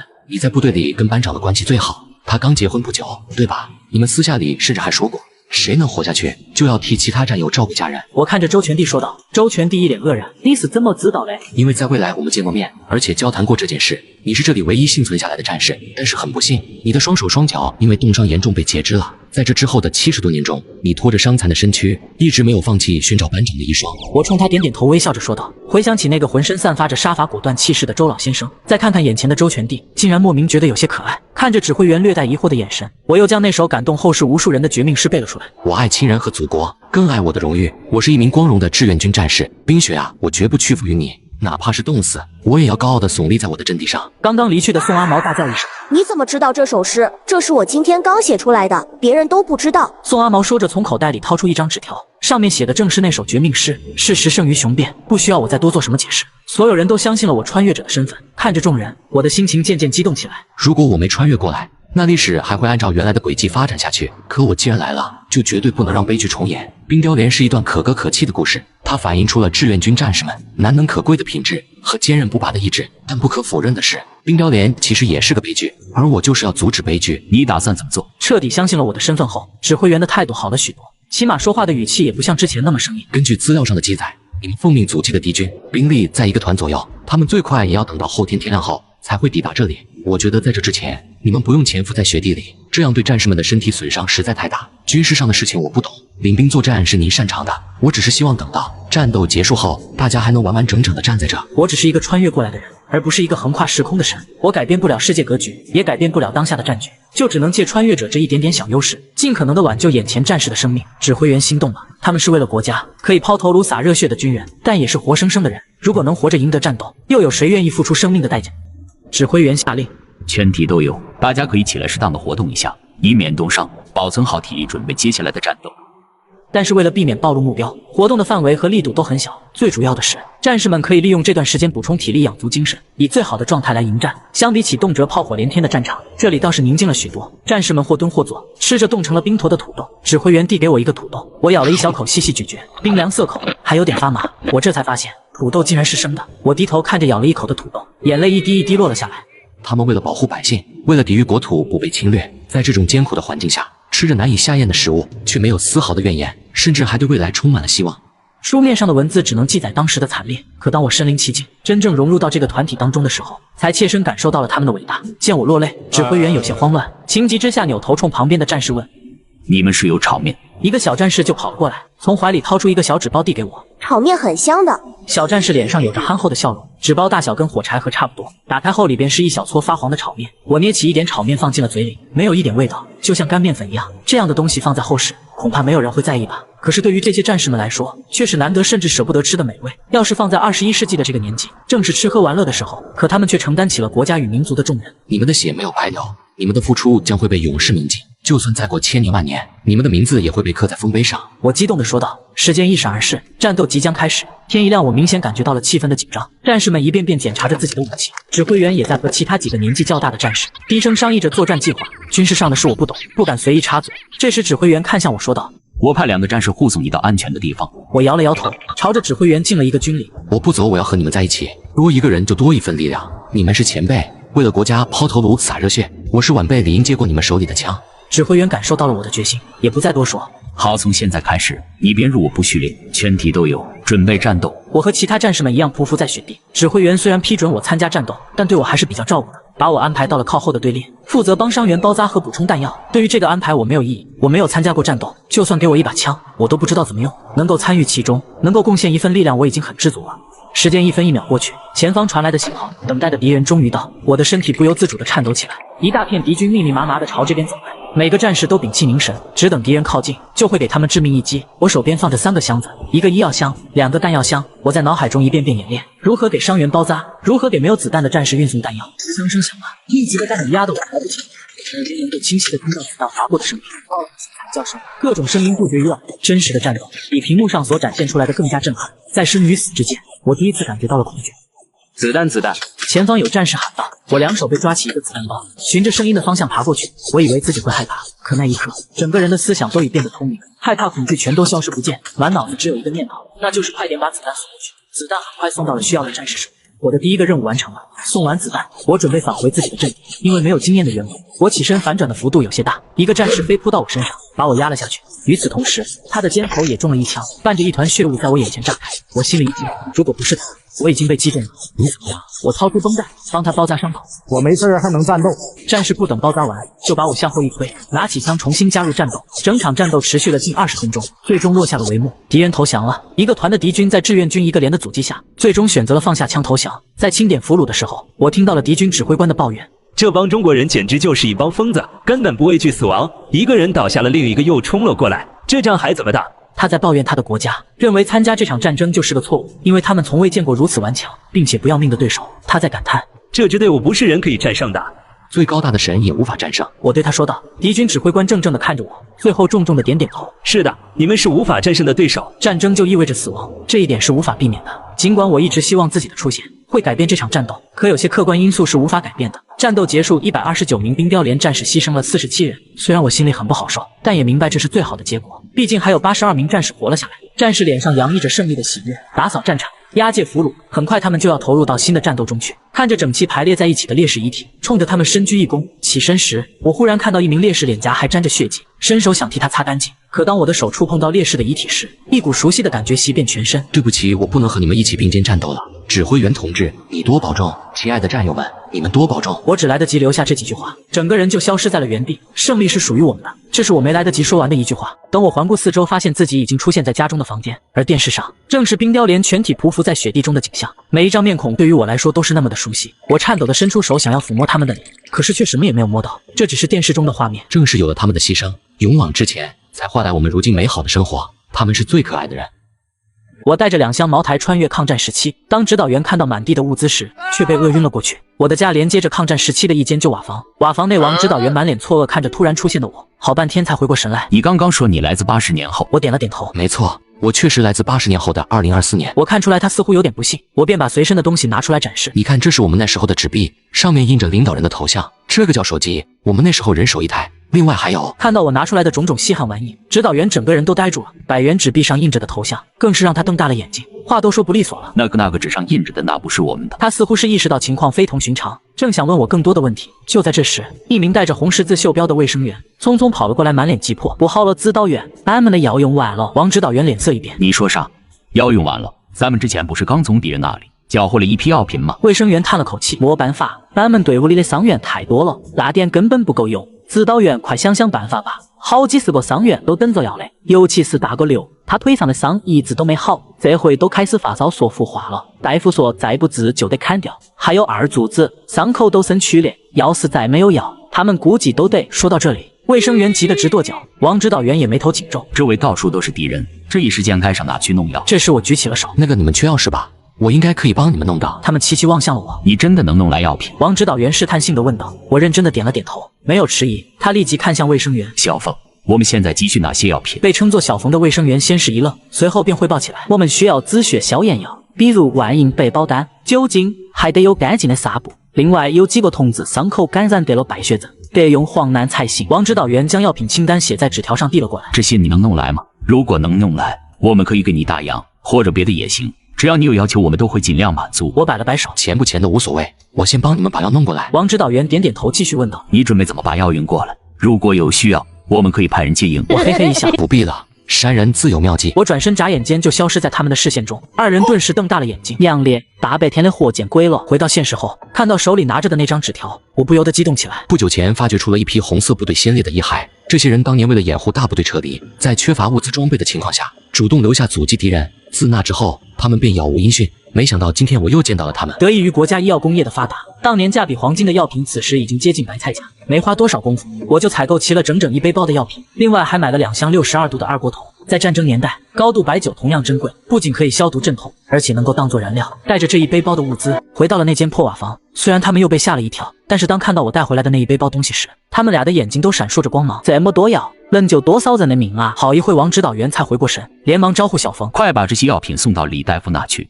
要是晚了，我拿你试问。”小冯连连点头，挎起背包就飞快地赶往临时卫生所。直到这会儿，王指导员才松了口气，看向我：“太谢谢你了，同志，要不是你，我们当中的很多同志恐怕就要牺牲了。真不知道该如何报答你才好。”被对方称作同志，我不免有些得意。报答就算了，我只不过是做了点微不足道的贡献罢了。王指导员立马摇头：“那不成，我们是有纪律的，凡是跟老百姓之间的往来，一概不准白拿，必须公平交易，不能让老百姓吃亏。”说着，他就开始翻自己的口袋，然而几个口袋都空空如也，唯一鼓囊囊的口袋里装着的还是一把泥土。他的表情顿时变得有些尴尬，他思来想去，最后一跺脚，取出一支造型精致的钢笔。这支钢笔是组织上奖给我的，德国产的，应该能值5块大洋，你先收下。我知道你带来的药不止这么点钱，待会我给你打个欠条，等我们找到组织之后，再把这笔钱还给你。我再三推辞，但对方依旧坚持，最终我只能收下那支钢笔以及对方打好的欠条。忙完了这些，他心里的大石头才算落地。然而没想到，王指导员刚一站起来，身子就晃悠了一下，随后他眼前一黑，就往后倒了下去。临时卫生所，这里的条件十分简陋，卫生情况也不是很好，与其说是卫生所，不如叫窝棚更为妥当。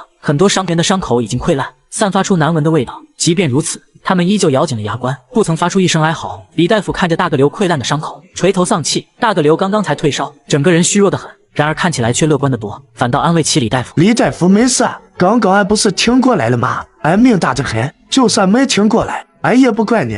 18年后俺还是秋后汉，回来继续宰那帮鳖孙。”他强撑着笑了起来，没想到却牵动了伤口，一下子他就疼得龇牙咧嘴。李大夫赶忙过来：“你先好好躺下，别再说那些晦气话。”环顾四周，在这临时卫生所里，和大个刘差不多的伤员比比皆是，药品却早已用完，那股无力感几乎要将李大夫彻底压垮。他颓然愣在原地，要不是强忍着，只怕早就已经泣不成声。李大夫，李大夫，有药了，俺们找到药了，受伤的同志有救了。一听这话，李大夫整个人一个机灵，什么有药了？他连忙起身跑到了卫生所外，想亲眼看看自己听到的是不是真的。然后他就看到小冯兴高采烈地跑了过来，李大夫一把抓住小冯的肩膀：“是你刚刚说有药了吗？”小冯被抓得有点疼，但依旧点头：“是的，指导员不知道从哪里找来个神仙，是那个神仙送给俺们的。”李大夫顿时有点懵，只不过当他看到那一背包的药时，所有的疑虑都被抛之脑后。快，赶紧把这些药给伤员们用上，尤其是得了败血症的同志，越早让他们吃上黄胺越好。卫生所内的大个刘听到有药之后，也咧开了嘴，嘿嘿直笑：“俺就说俺命大，阎王也不收俺这条小命。”让一让，让一让！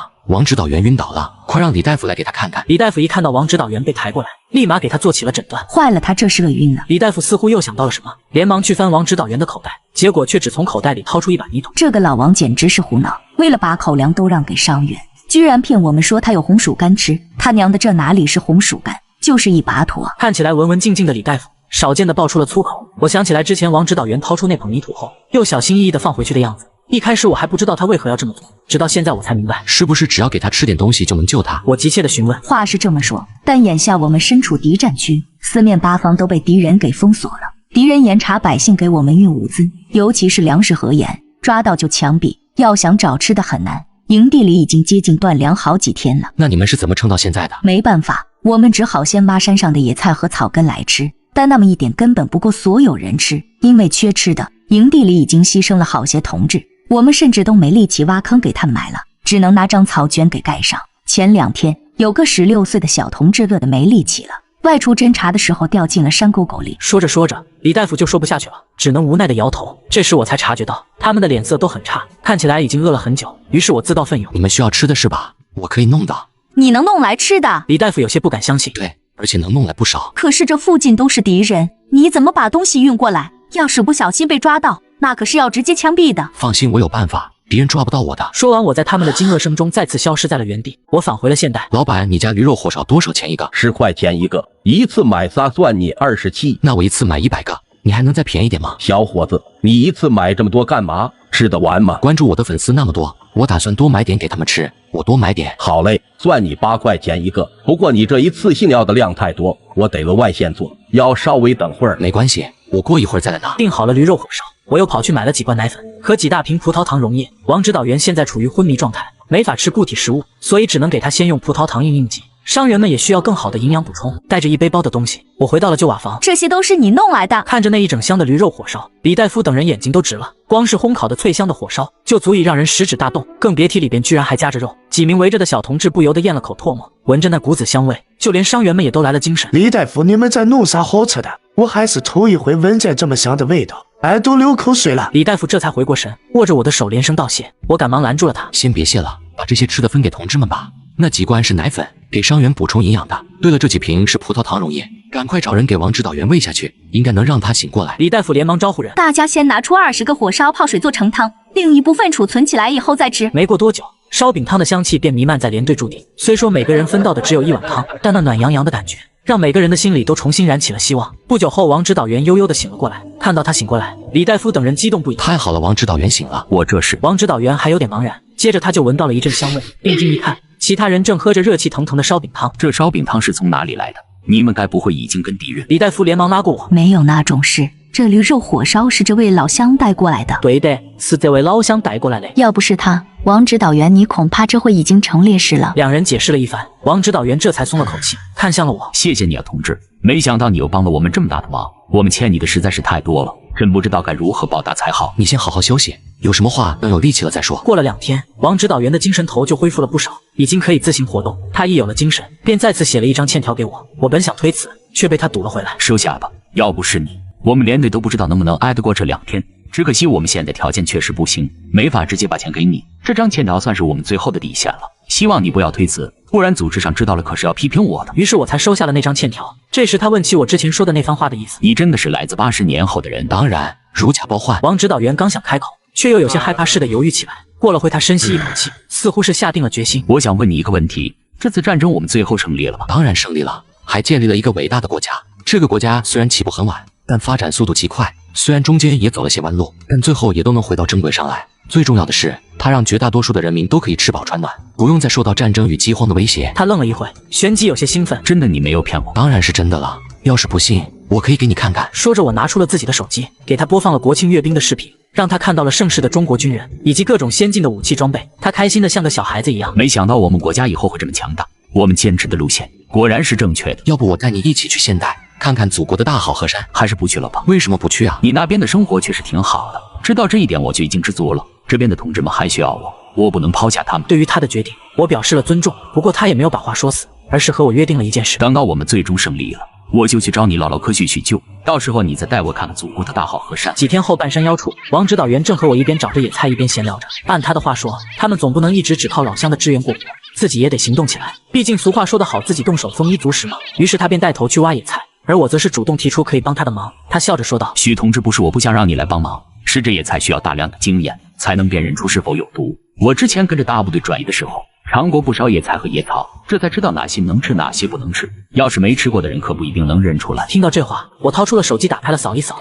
图中的植物为蕨菜。看到这一幕，王指导员瞪大了眼睛。嘿，你手里这小玩意真是神了，照一下就能知道这是什么野菜，这跟山里生活了几十年的老山民似的。我们大部队当初为了辨认哪些野菜能吃，可算是集体当了一回神农。就算是这样，也经常有人认错野菜吃了中毒，所以为了确认有没有毒，经常要看大半天，甚至自己先尝一小点。现在有你手里这东西，能省下不少功夫了。对于我手中的手机，王指导员赞不绝口。没花多久，我们就挖到了一箩筐的野菜。正当我们准备回去的时候，王指导员忽然按住了我，他看向不远处，神色有些凝重。不对，有情况。接着我们就躲进了一旁茂密的灌木丛中。透过灌木丛，我看到有一群鬼子呈散开阵列向山上进发。他娘的，敌人怎么会挑这种时候上山？忽然他脸色一变，不好，山上的同志们这会恐怕还不知道敌人来了，必须赶紧回去提醒他们做好准备。然而当我们再次看时，就发现敌人已经散布在周围，只要一出去就一定会被发现，然后被四面八方的枪口对上，那样的结果不言而喻。这下可该怎么办？我有些急躁，不仅是因为自己的性命之忧，同时也是因为山上那些和蔼可亲的同志们。当指导员想了想，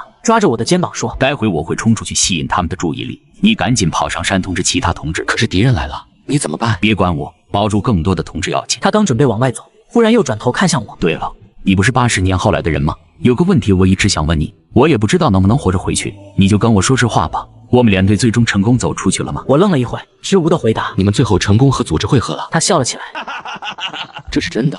你看我从来没有骗过你，是不是？”其实我是有些心虚的。真正的历史是他们的遗骸前几天在新闻中被发现。那我就没有顾虑了。等我吸引走敌人的注意力之后，你就赶紧上山吧。说完，他就直接冲了出去。敌人的炮火声也紧接着响起，枪声此起彼伏，回荡在这片郁郁葱葱的山林中。我愣了几秒，朝着另一个方向冲了出去。这时好像有人发现了我的踪迹，背后时不时传来几声枪响。我不敢回头，用尽全身的力气向山上的临时营地跑去。当我把敌人正在往山上摸的消息告诉他们之后，一众战士便立即开始进行战斗准备。对了，王指导员呢？他为了掩护我，主动吸引敌人，把敌人引到另外一边去了。李大夫没有再说什么，只是眼眶中泛着些许泪光。李大夫让小冯把我护送到安全的地方。小冯没有犹豫，带着我直接就往那间瓦房跑。这时爆炸声响起，敌人侦察到营地的所在，于是直接开始了轰炸。炮弹发出恐怖的尖啸，如雨点般落在附近炸飞的泥土，几乎要将人埋在下面。地面的震颤让我觉得整座山都活过来。为了掩护我，小冯将我倒在身下，被爆炸溅起的泥土和碎石全都打在了他身上，将他的背后打得血肉模糊。我能听到他痛苦的闷哼声，但他却没有让开分毫，而是毫不动摇地倒在上方。等到爆炸声渐渐稀疏，他才一把将我拉起。老乡，你怎么样？有死没有？我没事，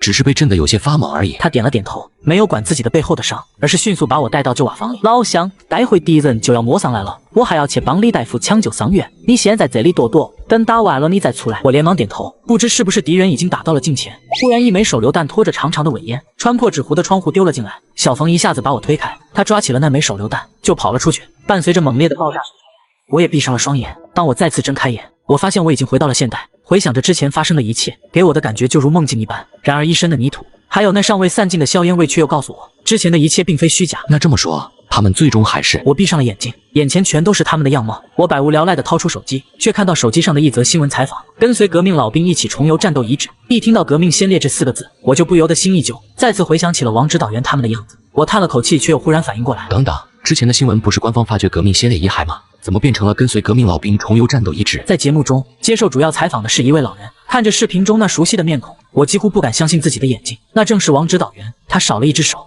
左边袖子空荡荡的，虽然已经头发花白，他却依旧精神矍铄，向记者介绍着当年发生的事。看到这一幕，我愣了半晌，一时间说不出话来。新闻的最后，王指导员则是直接看向镜头，笑着说道：“许同志，你还记得我吗？要是看到了的话，就回个话吧。我还记得我们当年的那个约定呢。”我将手伸进了衣兜，拿出了那字迹工整的欠条，摩挲着欠条，我不由得微笑起来。寒风凛冽中，我把面馆开在了川军出征的必经之路上。面馆门口的小战士在冷风中被冻得瑟瑟发抖。我打开门，热气扑在他脸上。小兄弟，进来吃碗面暖和暖和。他咽着口水，连连摆手。我不吃，我没有钱付，我闻闻就饱了。老连长教过我，不能拿群众一针一线。我认真地看着他那双清澈的眼睛。不，你们已经付过了。啷个可能？看着他饿得高耸的颧骨，我忍住心疼，笑着说：“你连长之前路过给了一大笔钱，嘱咐我有他的兵路过就管碗面。”真的噻？当然是假的，我只是想让他吃点东西罢了。我光明正大的把他请进来，他几乎是用喝的干完了一海碗，我又给他续上一大碗。咱这续面是免费的，快吃。谢谢老板。小战士接过面却迟迟不肯下嘴。怎么了？我凑过去，他狠狠一擦眼睛。老连长再也吃不到担担面了。我心疼的拍拍他的肩膀。你老连长嘱咐过了，让我好好招待他的兵，你可得吃得饱饱的再回去，听见没？小战士抱着碗连汤带水吸进了肚子，连着干了好几碗，最后撑得一口也吃不下才放下。我一边收拾一边笑，别着急，我这店又不是就开这一天。他有些扭捏的开口：“老板，我今天吃了多少钱了呀？我托人给连长家送过去。你这样多糟蹋你连长心意啊！你要是真想报答，就多把他的兵带来，让他的兵在我这吃好喝好，知道不？真的行吗？小战士眼睛一亮，可又皱起眉。可是我兄弟啷个多，都带来不太好吧？我大手一挥，我新店就缺人捧场，你不带人来，你们连长的钱可花不完噻。小战士背过身去擦了擦眼睛，又转过来冲我露出2排大白牙。谢谢老板。不是，我要谢谢你们才对。等小战士走后，老板右川从后面走了出来，隔着他的黑面具，我都能感觉到他的怨气。你知道一个连多少人不？全白吃白喝不做生意了，还连长，还一大笔钱，你咋那么能变？右川一副恨铁不成钢的样子。要我说浪费那个时间，不如直接。好了，你不要再说了。好好当你的老板。他被我噎住，顿了2下，只憋出一句：跟你做搭档，老子真的烦死了。天刚擦黑时，面馆门口出现了一大群人，和小战士一样的破布烂衫，出神的站在门口。小战士有些不好意思的看向我：老板，人有点多，我知道连长家没那么多钱嘞，能不能？他从兜里摸出2片黝黑焦亮的铜板，给弟兄们喝点汤也行。大家好久没尝家里的味儿了。小战士手有些抖，不知是因为冻的还是因为钱不够。我把钱接过去，咧嘴一笑：你倒是挺会给，我搞钱币收藏的，就差这2个了。小战士睁大了眼睛，可是这就是2普通的铜板。别说了，你替我搞了这么好的东西，我可得好好报答你，把你兄弟都请进来。没一会儿，小小的面馆就挤满了人。我准备了一大桌子的菜，火锅、辣子鸡、麻婆豆腐、中水饺等川渝美食。眨眼间，每张桌子上就再也放不下吃的了。从家乡走到这里，他们连整套的棉服都很难凑齐，更别说一大桌子菜了。不少战士已经下意识想去抓来吃了，但都会被战友一巴掌拍下去。我听到有人小声说：那个条件上的起啷个多，有毒咋办？战士哥，我好啊。那也不行，老娃子也吃了，他也没事吧？老娃子单纯，你也犯上，知不知道什么叫诱敌深入塞？窃窃私语中，我端着水饺走出来，笑着打趣：多做呀，咋了？怕有毒塞？领头的是一个断了左胳膊的战士，虽然瘦得皮包骨了，但那双眼睛炯炯有神。我听到他小声对身边的汉子道：老唐，我先试试，1号要是我死了，你这个排长就是连长了。排长老滕眼睛睁大了些，突然看着我爆笑出声：啷个可能啊，老板，我们吃还来不及，我先来。说着就夹起一筷子担担面。没规矩嘞，连长没动筷你就动。断臂连长一巴掌打掉他的面。我先，连长我先。一位战士请缨。老板长得乖又给吃的，不可能是坏人。我来。我摆摆手。好了，都别抢。说着我将桌子上的菜品挨个夹了一筷子放到嘴里，将最后一口咽下去。放心吧，弟兄们，我也是中国人，川人不负国，国人也不负川。小战士咧开嘴巴露出2排大白牙。老板不是坏人，白天还管了我好几碗担担面嘞。连长没有回答，看了看身边挂着破布烂衫、饥肠辘辘的弟兄，又看了一眼从容不迫的我，一咬牙：老滕，你去喂桑麻子，其他人找位置坐。大家呼啦啦全部都坐下，筷子都不拿，胡乱的抓起来往嘴里塞。只有连长还站在原地，他看着我，眼神有些无奈。老板，你莫怪，我这帮兄弟是在饿太久了。我知道。我打断他，给他递来一碗面。特殊时期，我理解。快吃吧。看着满满一大碗面，他狠狠咽了咽口水，一把接过碗，3两口就吸进了肚子。给他盛第2碗的时候，我问连长：老连长是什么样的人？他比我大3岁，但是性子太急，最烦拐弯抹角。有小半个时辰，整个面馆只有狼吞虎咽的声音。老板儿，你在和哪个说话？连长警惕地朝我看过来，我冲他笑起来。没事儿，我在和老板商量送你们点东西。我说着进了里屋，拿出了不少药膏、绷带、棉衣、棉鞋。战士们睁大了眼睛看着物资，虽然面馆里烧了火，但外面还是寒风萧瑟，有人却仍然穿着不是过冬的服装。断臂连长看着满地的物资，惊讶地问：这些都是给我们的？我点点头。有的战士流下眼泪，太好了，有了这些，今晚就不用受冻了，今晚就是死了也子。或许对他们来说这一切是神助，可对连长来说还是不能打消疑虑。然而这些对他的战士们来说又十分重要。他的眉紧紧皱在一起，我开口道：连长，这些都是我的心意，请您一定笑纳。连长叹了口气，没有再说话，只是深深望了我一眼，转头到柜台前和右川说了什么。战士们吃饱喝足，动起来明显更有力了，也有心情开口唠嗑了。整个面馆顿时热闹了些。等他回来的时候，手里就多了张纸，他二话不说塞到我手里。这是弟兄们今天吃的所有东西，我签了字画了押，弟兄们不会忘记今天的恩情。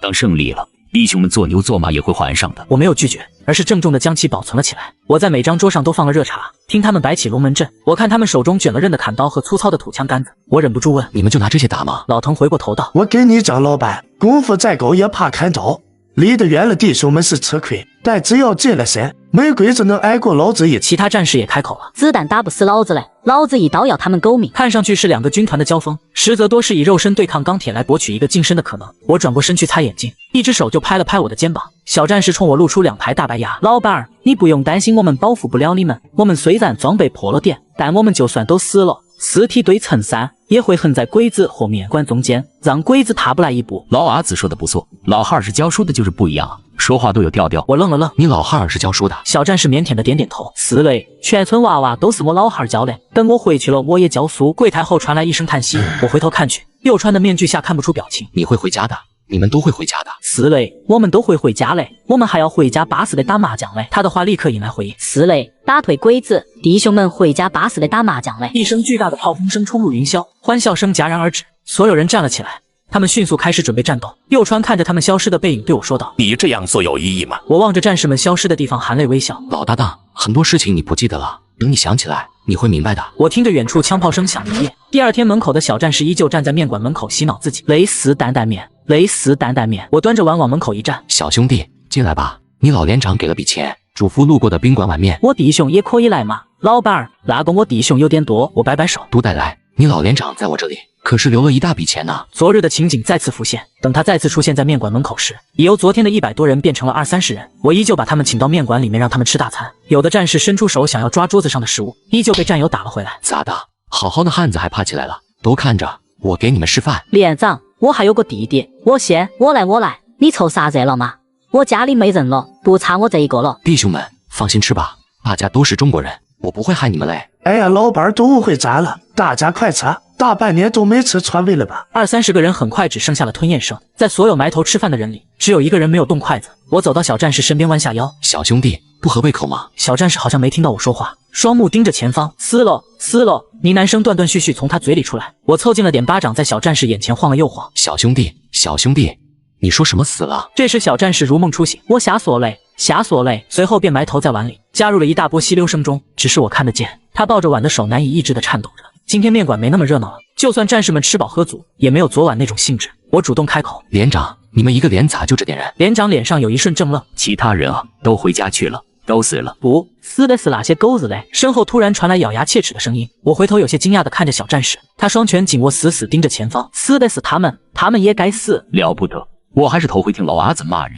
不过嘞，你说的也不错，咱不就是为了这来的吗？我附和连长：“是啊，打跑了鬼子，你们还要回家巴适的打麻将嘞。”连长乐呵呵的回应：“是嘞，弟兄们还要回家巴适的打麻将嘞。”熟悉的炮轰声响起，欢笑声戛然而止，所有人又一次站了起来离开。等等，我这里还有些棉衣棉鞋。谢谢，但我们该走了，你们安安心心的，有缘再见。说完，他便带着战士们冲出了面馆。我想要拉住其中一个，却被一只手给拉了回去。右川黑面具下传来一声叹息：“何必呢？穿上也会烧干净。但是算了，收拾睡吧。”清晨，我再次看到了门口的小战士，再次请他吃面。老板儿，小战士咬着牙忍着眼里的水汽：“老连长给了你好多钱，我能不能把弟兄们叫来？”当然可以。天刚擦黑的时候，等他们再出现在门口时，却只剩缺胳膊少腿3-4个人。我依旧如昨日一般的将他们带入屋内。明明3-4个人坐一张桌子绰绰有余，小战士还是单独坐了一张桌子，饭菜端上桌，他也不动筷子。小兄弟，不合胃口吗？得到的却是答非所问的回应：“对不起。”小战士面无表情，重复着这一句话。他咬紧了牙，指甲深深扣进肉里，说话时唇瓣都在颤抖。我拿出昨天的棉衣棉鞋，我放在小战士桌上：“给弟兄们换上吧，天太冷了，这是同胞们的心意。”小战士的目光落在棉衣上，倔强的脸上，一滴泪从眼眶中滚落。我哪还有脸要这些？不，只有你们才配得上这些。连长干瘪的手在棉服上缓缓抚过，然后一下子攥紧。弟兄们，整理好装备，咱们杀那群狗日的一个片甲不留。所有人迅速起身，我拉住小战士：“你们穿厚点再走。”他已经走到了门口，回头清澈的眸子里泛着血丝。要死之后还有弟兄们路过，麻烦给他们吧。哎，等等！战士们冲了出去，等我追出门，不远处的炮轰声一下子将我逼退了2步。我定定地看着他们离开的方向，我长长叹出一口气。小战士端着碗抬头看着我：“你老连长在我这留了一大笔钱，你一个人可花不完。”小战士也点点头呢喃着：“对，弟兄，我还有弟兄。”说着猛地起身，飞也似的跑出面馆。身后传来一声叹息，我回头看到右川的黑面具。多少回了？我看着门外，快了，别着急。要是按我说的，咱们早收工了。算了，我从来也说不过你。天刚擦黑的时候，面馆门口迎来了他的客人。我看着小战士孤零零地站在门口，双唇颤抖着开口：“老板儿，我找不到我弟兄了，我一个连的弟兄不见了。”他看着我，眼里的雾气蓄成一汪水时，我咋找不着了？一个也不见了。老板儿，我咋个办啊？别急，我知道他们在哪，我带你去看。踏入藤县的那一刻，满地尸体映入眼帘。带着小战士继续向前，来到老藤身边，又轻轻帮他合上眼睛。一具具尸体堆成大大小小的山坡，身后传来扑通一声。我回头，小战士跪倒在老藤身边，眼泪大颗大颗往下掉。我的弟兄们啊！右川站在不远处一动不动。我在小战士身边蹲下身，轻拍他的肩膀：“小兄弟，有个人你得看看。”我带着他来到成堆的尸体前，我指着正前方那个手上绑着纱布的战士：“你看。”小战士声音颤抖：“三娃子。”三娃子后面呢？他呼吸变得粗重。没错，是你。小战士睁大了眼睛：“老板儿，为啥子会这样？我明明带了那么多弟兄去面馆。”你还不明白吗？无忧面馆是你一个人的执念啊！你好好想想，你的小名叫什么？小命，我的小命。小战士愣神片刻，双眸一亮，喃喃道：“我小名叫无忧，是我老汉儿起的。”无忧面馆热闹的景象，从来都是无忧的幻想。从连长死的那一刻，他就已经红了眼，看着老藤。三娃子一个个从眼前倒下，却不得不用他们的尸体对战好后，他的愤怒就和这里紧紧绑在了一起。他告诉自己，连队还在，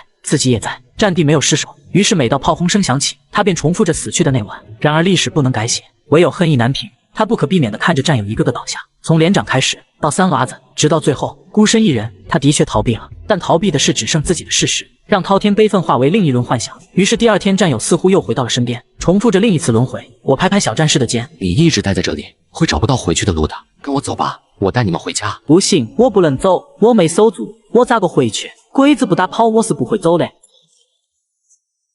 熟悉的炮轰声响起，战场上一具具尸体站了起来，从地上捡起破破烂烂的砍刀。我怔愣一瞬，看来这战场上不想走的不只有那小子一个，今晚要带好多人回家了。右川走过来，我拦住要冲锋的小战士，给他们投放出一个大屏幕，视频中播放的是如今的华夏盛世。这里在2024年，漂不漂亮？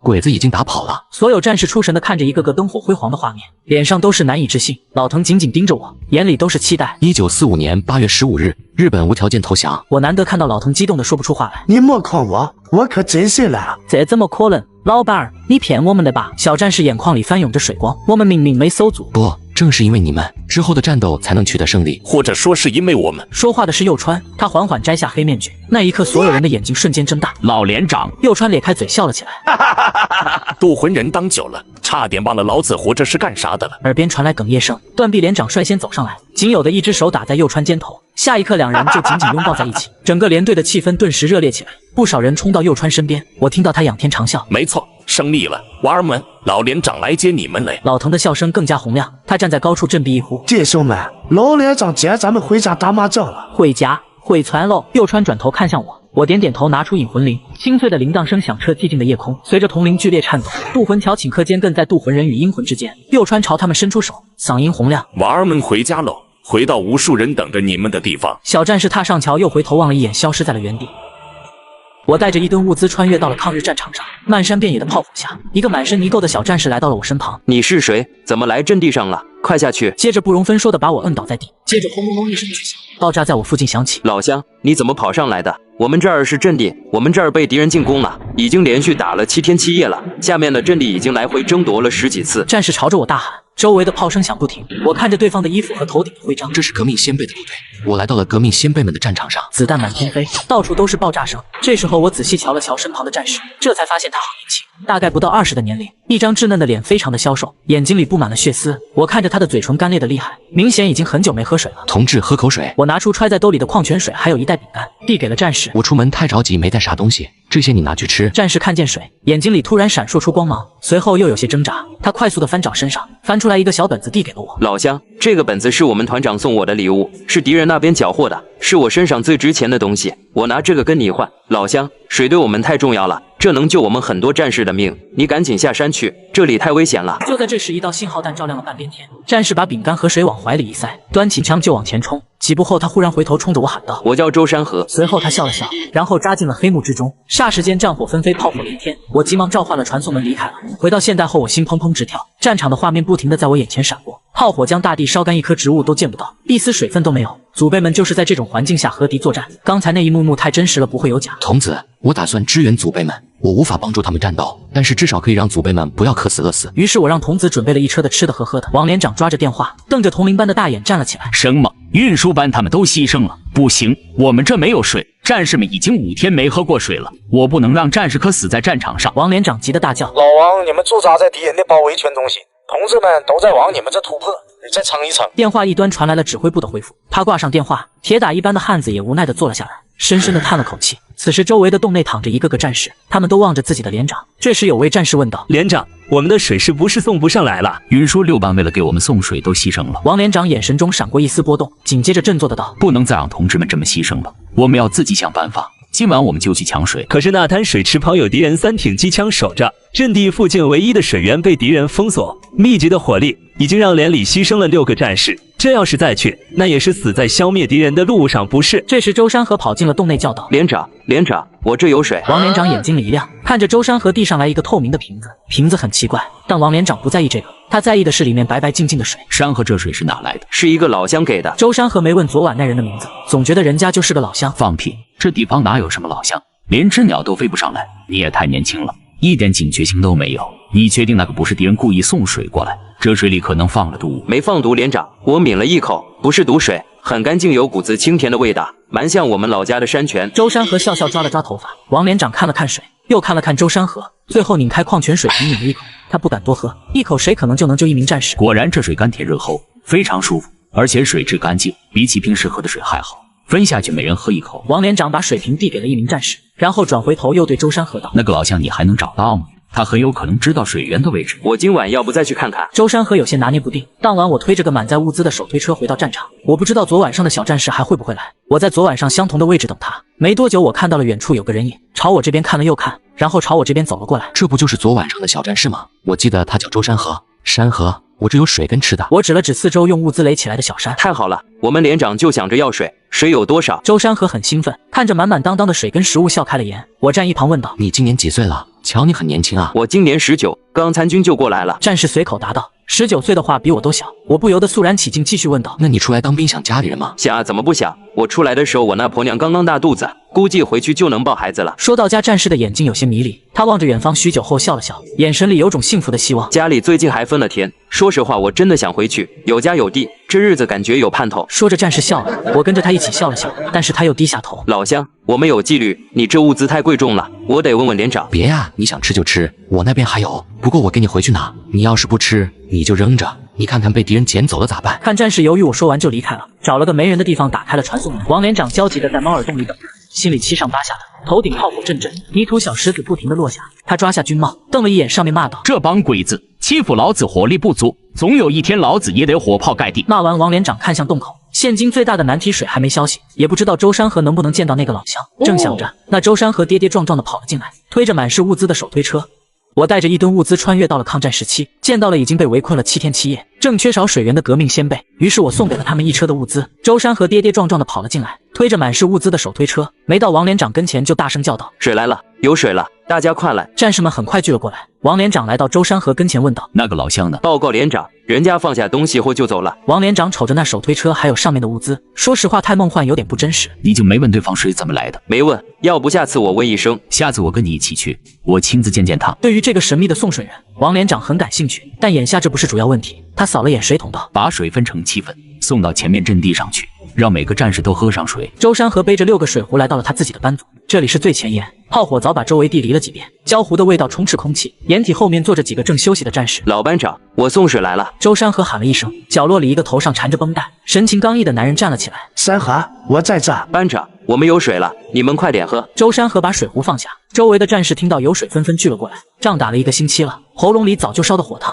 看到水壶，有些人抓起就想喝。这时老班长脑子里一过，忽然喊了一句：“都放下，这水咱们都别喝，把水先给声援吧。这水能送上来，不知道死了多少人，咱们还能扛得住。”班长说到，众人无声，默默地放下了水壶。然后班长抓起1个水壶递到了一旁躺着的郑海嘴边。郑海，有水了，你喝一口吧。不，我不行了，这水还是留着大家喝吧。让你喝就喝，这是命令。班长，我知道这水送来不容易，肯定牺牲了好多人，我真的不需要，我快不行了，把水省下来给更有需要的战友吧。一个大男人说什么丧气话？咱们一定能胜利，到时候一起回家，那时候我请你们一起喝酒。郑海哭了，周围的战士纷纷落泪。班长，其实这水我们有很多，大家都能喝。周山河红着眼睛晃了晃手里的水壶，看到所有的水壶里都灌满了水。班长瞅着有点不相信，愣了一会后问道：“周山河，你没扯淡，这水能送上来多不容易，你知道要是多少人吗？”班长，这我当然知道，运输班全都牺牲了，但我们现在确实不缺水。我遇见了个老乡，人家送我的，他还说了他那边水多的是，需要就问他要。班长一脸茫然，这阵地上还有老乡吗？但这事现在也查不清楚，等打完了仗再去理会。既然不缺水了，班长也大气起来，冲着大家伙喊道：“大家都喝水，抓紧时间休息，敌人随时都会反扑，狗娘养的小鬼子，从不让咱们消停。”众人这才抓起水壶喝起水来。班长这边又给郑海喂水。郑海，你也听见了，咱们不缺水了，你赶紧喝，别婆婆妈妈的，快点喝水。郑海这才接过喝了水，甘甜的水进入身体，他脸色微微的有了丝血色。郑海恢复了一些精神，见郑海喝了水，班长自己才喝了一口，接着他啃着饼干，冲着其余人道：我说各位，等这仗打完，你们都想干些啥？还能干啥？回家老婆孩子热炕头呗。你小子是想婆娘了吧？大家伙哄笑成一片，周山河也跟着笑。他摸了摸怀里的小铁盒，仿佛看到了他还没见过面的孩子。我真希望我婆娘能生个男孩，这样好给我老周家传宗接代。周山河憨憨的笑了。突然间一阵炮火覆盖了阵地，周围的土地如天女散花一样尘土飞扬，几千平方内火光翻腾，把大地烧成了炼狱。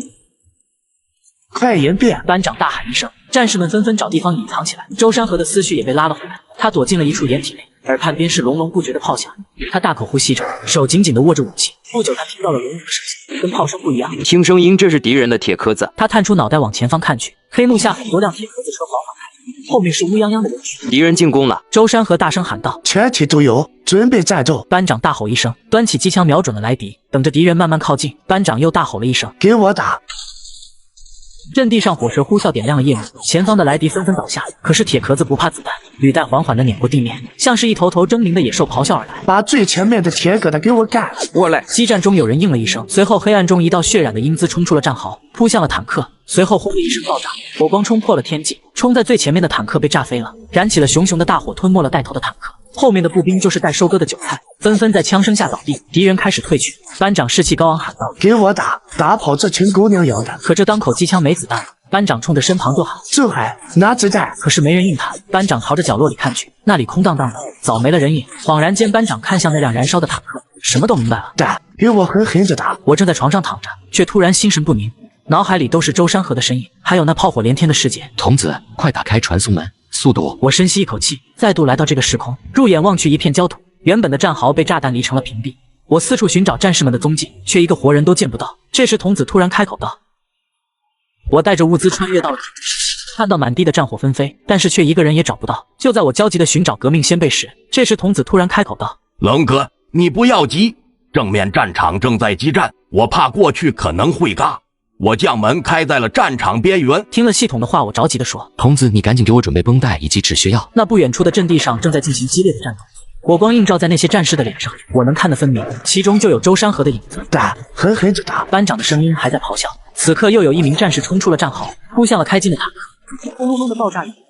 在不远处的我心颤不已，只是瞪着大眼继续看着这场战斗。班长，我们不行了，敌人还在冲上来。等着敌人冲到战壕前，这名战士悲壮地喊道：“为了新政府，再见！”他忽然拉响了手里紧握的手榴弹，爆炸声震响，冲上来的敌军全都倒地。小伙子，班长见状呼喊，可他手里的机枪不能停，又是一梭子扫了出去。接着他冲着周围战壕吼道：“还有几个能穿起的？”“还有我，班长。”周山河应了一声，他头上流着血，染红了半张脸。“还有人吗？”班长扫着周围，久久的再无人应答，心一下子沉到了底。一个班就剩下他们两个，可前方的敌人还在冲上来。“我给你们撇了，小鬼子们！”班长扯着嗓门大喊，他随手抓起身旁的手榴弹，也不知道几枚爬出壕沟就冲。“小鬼子，老子陪你们一起上前！”又是一道冲天的火光映照在天际。最后战场上就剩下了周山河，我瞧见他愣在原地，傻傻的都不知道该干嘛。毕竟太年轻了，才19岁。这个年纪的时候，我同样什么都不懂，甚至都不如他。喂，跑啊！就你一个人了，还不快跑！不知道为什么，我就是不想看着这个小战士去死。我希望他活下去，我希望他见到他的孩子。可是不管我怎么喊，周山河根本没有听见。他的目光忽然镇定下来，抹去额头的鲜血，他抓起了身旁的炸弹，然后虎目般的瞪着来犯的敌人。30米、20米。10米，敌人的坦克近在咫尺，周山河都已经闻到了坦克上的柴油。他深吸一口气，张着大嘴吼着冲出了战壕，顶天立地般站在硝烟中。那一刻，天空中一道霹雳，照亮了整个世界，宛如一位战神藐视一切。他拉开了手榴弹的引线，冲向了坦克。轰隆隆的爆炸响起，世界一下子平静了下来。我什么都听不见了，只看到熊熊的火焰在燃烧，那是周山河的烈火，夹带着他的鲜血，烧红了天际。血染丰碑在此时铸造，真骨在此刻炼就。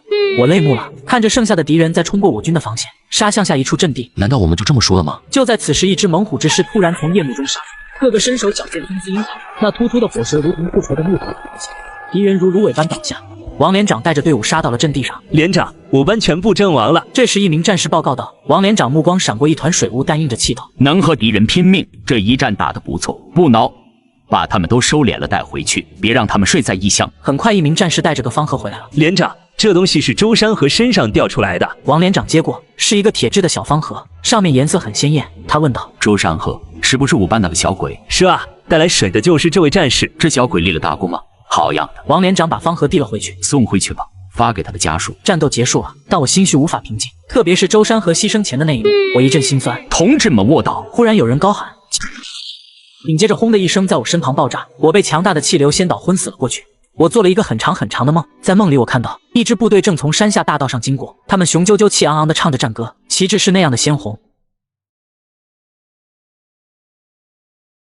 常福，是你吗？常福，我是吕鹏呢。吕鹏，你咋老成这样了？胡子咋也白了？咱们都抗战胜利这么多年了，你怎么还在那趴着？你快上来吧！我给你的信，你给我送到我家了吗？我的家人还好吗？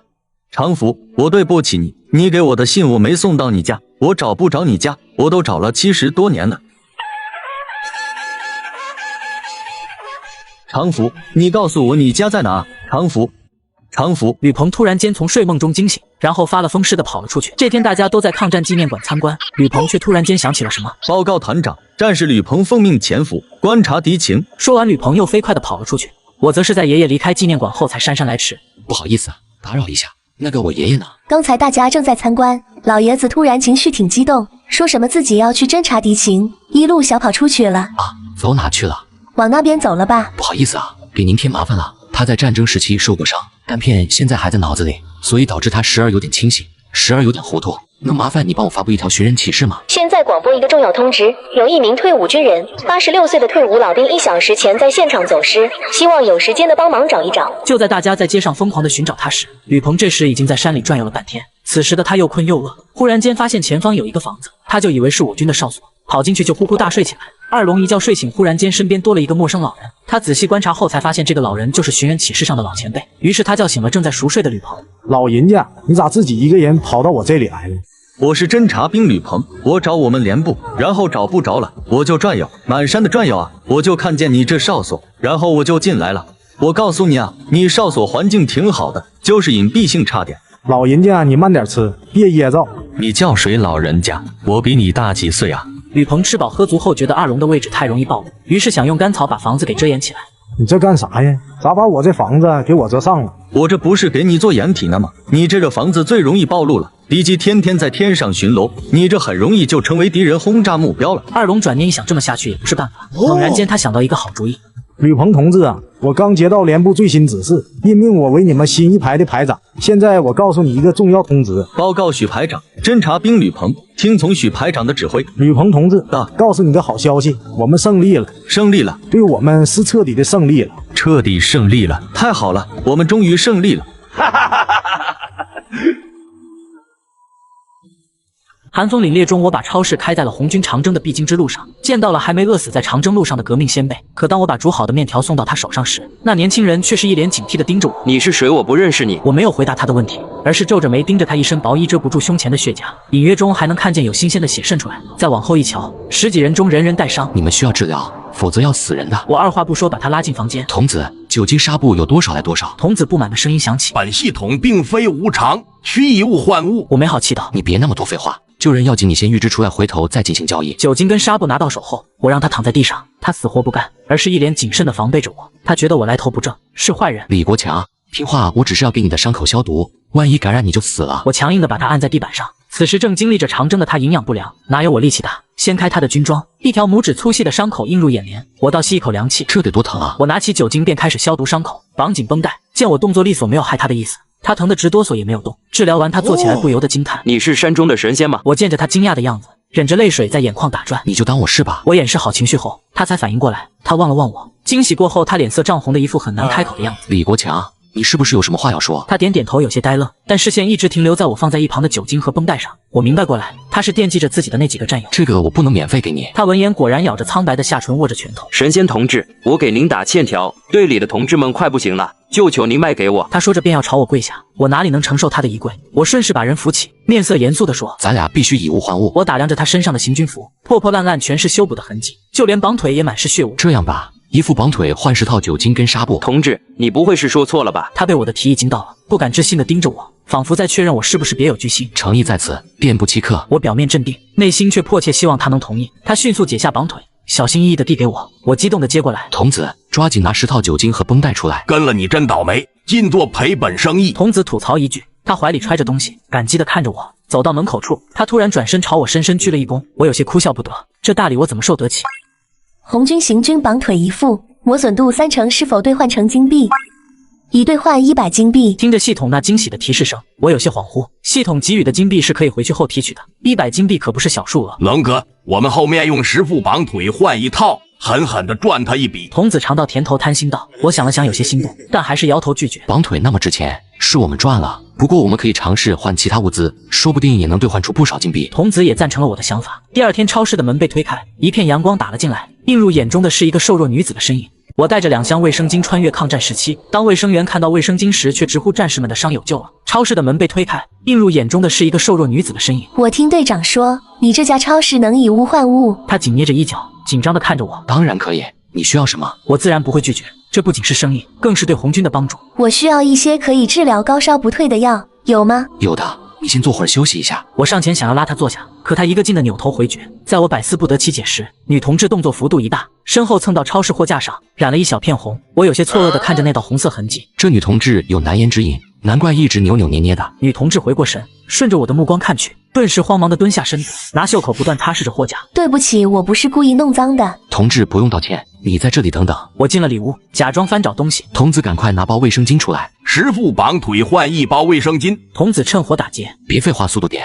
没看见人家多窘迫吗？我不满道。童子不太乐意，但碍于我的面子，勉强答应了下来。我拿着10包退烧药和2包卫生巾走了出去。里屋没人，你去里面换好就行。女同志疑惑地看着我手中的东西，这是什么？面对女同志的疑问，我这才回过神来。现在卫生巾根本就没有发明出来，她怎么可能会用？可怜我一个大男人磕磕绊绊给她科普了用法。谢谢你，同志。女同志抓起一张卫生巾，左看右看，细细打量。我给她指了指里屋的方向，里面没有人，你进去换就好。刘小兰笑了笑，眼神清澈。同志，这个叫卫生巾的东西一定很珍贵，队里受伤的女战士们比我更需要这个，我用草木灰布团就好了。刘小兰心疼受伤的女同志们，她们能用上卫生巾就能减少细菌感染。你先处理好自己的事情，卫生巾我这里有的是，大不了你再过来换。刘小兰一听我还有，却是瞪着亮亮的眼睛问：同志，这可是好东西，要多少钱？我摇摇头。一副绑腿换20包卫生巾，你队里也有其他女同志吧？也许他们也需要这些。闻言，刘小兰有些为难。同志，这绑腿……她轻叹口气，解下绑腿。我这才看见刘小兰的小腿伤口已经溃烂流脓，这是伤口夏天被闷久了，高温无法透气的结果。同志，绑腿太脏了，要不我给您这枚戒指。刘小兰摸出一枚银戒指。龙哥，快收下，这枚戒指纯银打造，价值不菲。你先把戒指收回去，你腿上有伤，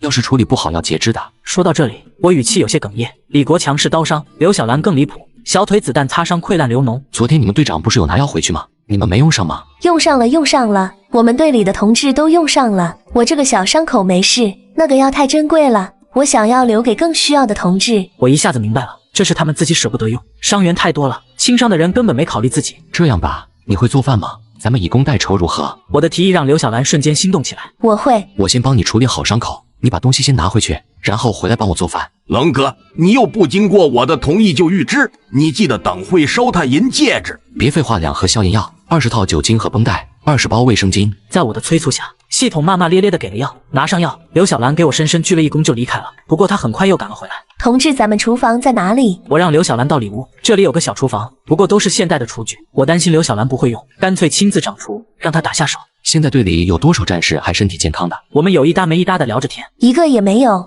同志们都有伤，但他们忍着不说。刘小兰随意答道，仿佛这是一件很普遍的事情。我听了后心脏猛地一抽，战士们的意志力比钢铁还硬。刘小兰的绑腿满是脓液，还将要让了出去，那其他的人到底伤得多重？你们队长平时对你们怎么样？我们继续聊天，这次我把话题往李国强身上靠。队长人可好了，本来组织是不打算让他带队的，毕竟他家孩子刚出生，但是队长对我们放不下心，还是来带队了。我听完也明白了，他活着时为什么只给家里留下一张泛黄的结婚照。这锅面你拿去给战士们分了？3斤面，说多也不多。不行，同志，我不能拿百姓的一针一线。这不是白拿，这是我自己为了革命做出的贡献。同志，你的好意我们心领了，但是我们是一支有纪律的部队，你们的日子也不容易，这个我真的不能拿。那这样你先把东西拿上，然后再拿其他东西过来跟我置换。刘小兰迟疑了，现在粮食是他们部队最缺的东西，他们已经连草根都没得吃了，已经有非战斗减员了，这一锅面可以救多少战士的性命？同志，你叫什么名字？刘小兰突然问我，我不假思索，语气自豪，你就管我叫红领巾吧。他眼眶含泪，坚定地说：那这样，红领巾同志，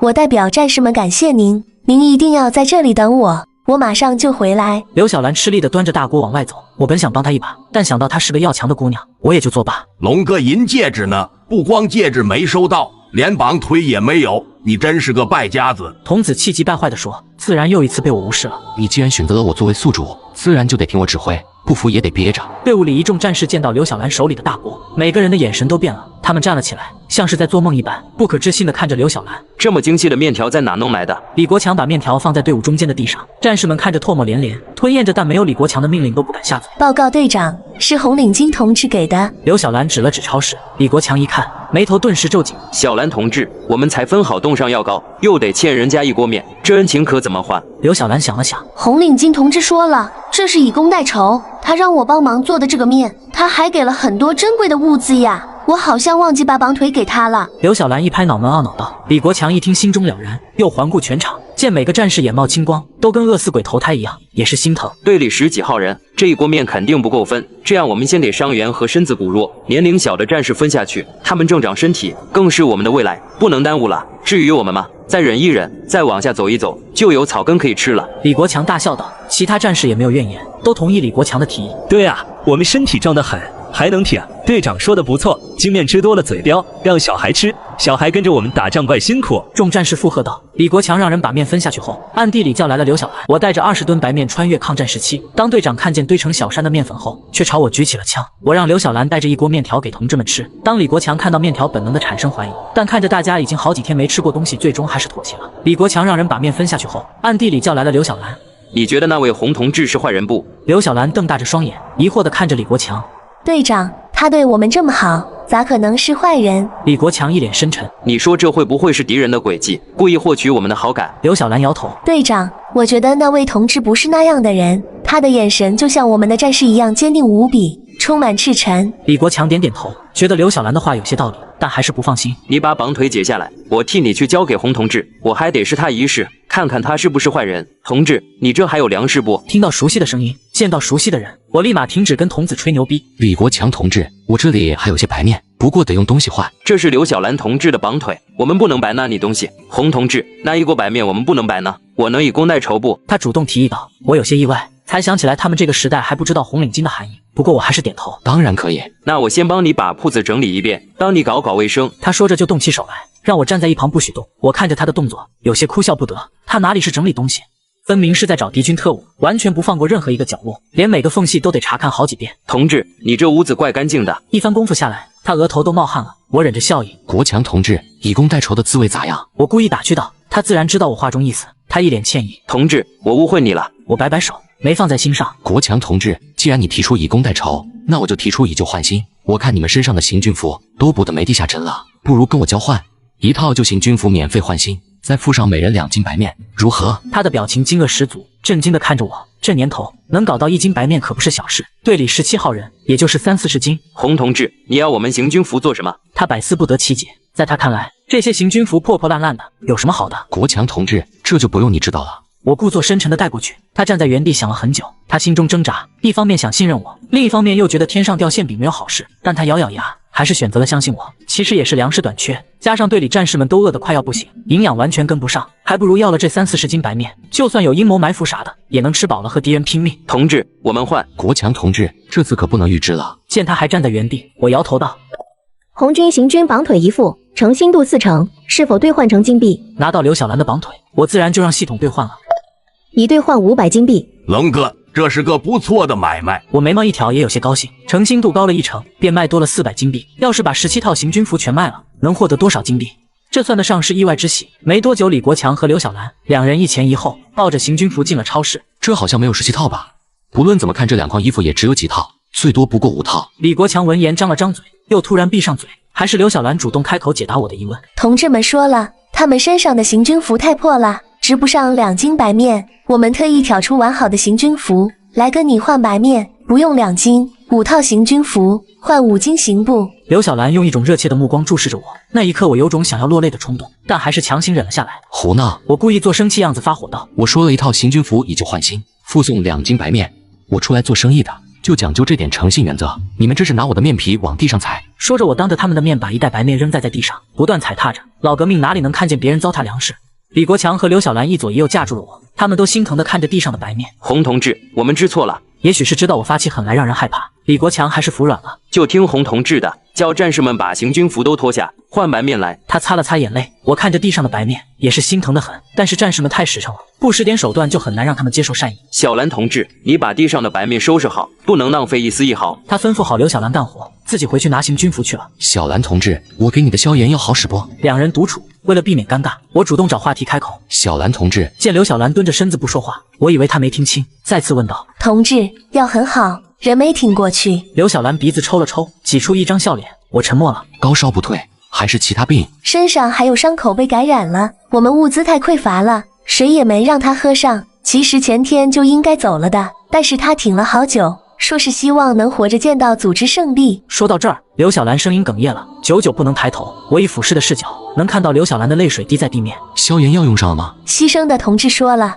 不要浪费在他这个将死之人身上。他还说，都怪他拖累了队伍前进的脚步，不然我们就不会掉队。刘小兰忽然不说了，紧紧咬着嘴唇，偏过头去。我叹了口气。节哀顺变，战士们还缺什么吗？如果有需要，尽管提出来。我试图转移话题，冲淡这一伤感的情绪。暂时不缺什么，战士们都很感谢红领巾同志您，说您是沙漠中的绿洲。刘小兰擦了擦眼泪，站起身来，恢复了刚才那副活跃模样。李国强双肩扛着小山高的行军服，跌跌撞撞地闯进来，上气不接下气。一共17套，你点点。我见状，赶紧冲上前把衣服揭下来。你们在这等等。我把衣服拖进里屋，在系统帮助下，17套崭新的行军服映入眼帘。每一套行军服上还挂着一袋2斤重的白面。原本系统是反对白面赠礼的，可迫于我的强硬，系统还是败下阵来。败家子啊！童子的吐槽又一次被我无视。来，这些衣服都是新的，你们分发给战士们。李国强和刘小兰把衣服抱了出去。龙哥告诉你一个好消息，换了很多金币。猜对了，这一趟下来足足换了25000金币。系统狂喜的笑声在我脑海炸响。瞧你乐的，刚才还骂我败家呢。龙哥，距离返程只剩下1小时了，你可别忘记了。童子提醒道。虽然有些不舍，可我也知道自己注定无法久居此地。李国强和刘小兰率领一众战士敲开超市的门，朝着我一齐鞠躬，动作整齐划一，每个人的脸上都洋溢着尊敬和真诚。洪同志，感谢您的衣服和白面。小事儿，都是生意。我神色动容，笑着挥挥手，眼眶翻红了。趁着李国强和刘小兰率领众战士来道谢的功夫，我把刘小兰和李国强单独拉进超市。国强同志，小兰同志，我要离开了。两人的神情很是惊讶。红领巾同志，您要去哪儿？回家。没等两人再次开口，我把一堆绷带、消毒酒精、消炎药之类基础药物塞到刘小兰怀里。这是20盒抗生素，不要不舍得用，人命最大。将装着抗生素的保温箱交到刘小兰手里时，我十分严肃地叮嘱道。刘小兰也面色凝重地点头，谨慎接过。国强同志，这是高能量棒、压缩饼干，还有活性炭。给他的是一些基础求生物资。同志，我们不能再拿了。他想要拒绝，可被我打断了。你不拿的话，我就只能扔在这荒郊野外了，我也带不走。龙哥，注意时间，再不回去就真的回不去了。我眉头一皱，留来分别的时间比想象中的要短。国强同志、小兰同志，你们保重。将两人送出门后，我对着两人点点头。李国强带着队伍整理好物资，临出发时朝着超市原来的方向鞠了一躬后便行军出发了。而我则在告别时已经回去了原本的生活中。回到家，见到客厅沙发上坐着一位慈眉善目的老人，虽然皱纹许多，但那身板和五官一看便知道老人便是李国强，也就是我的姥爷。因为爱心超市的救济，他带领队伍以极低的牺牲率完成了长征，还受到上头的嘉奖。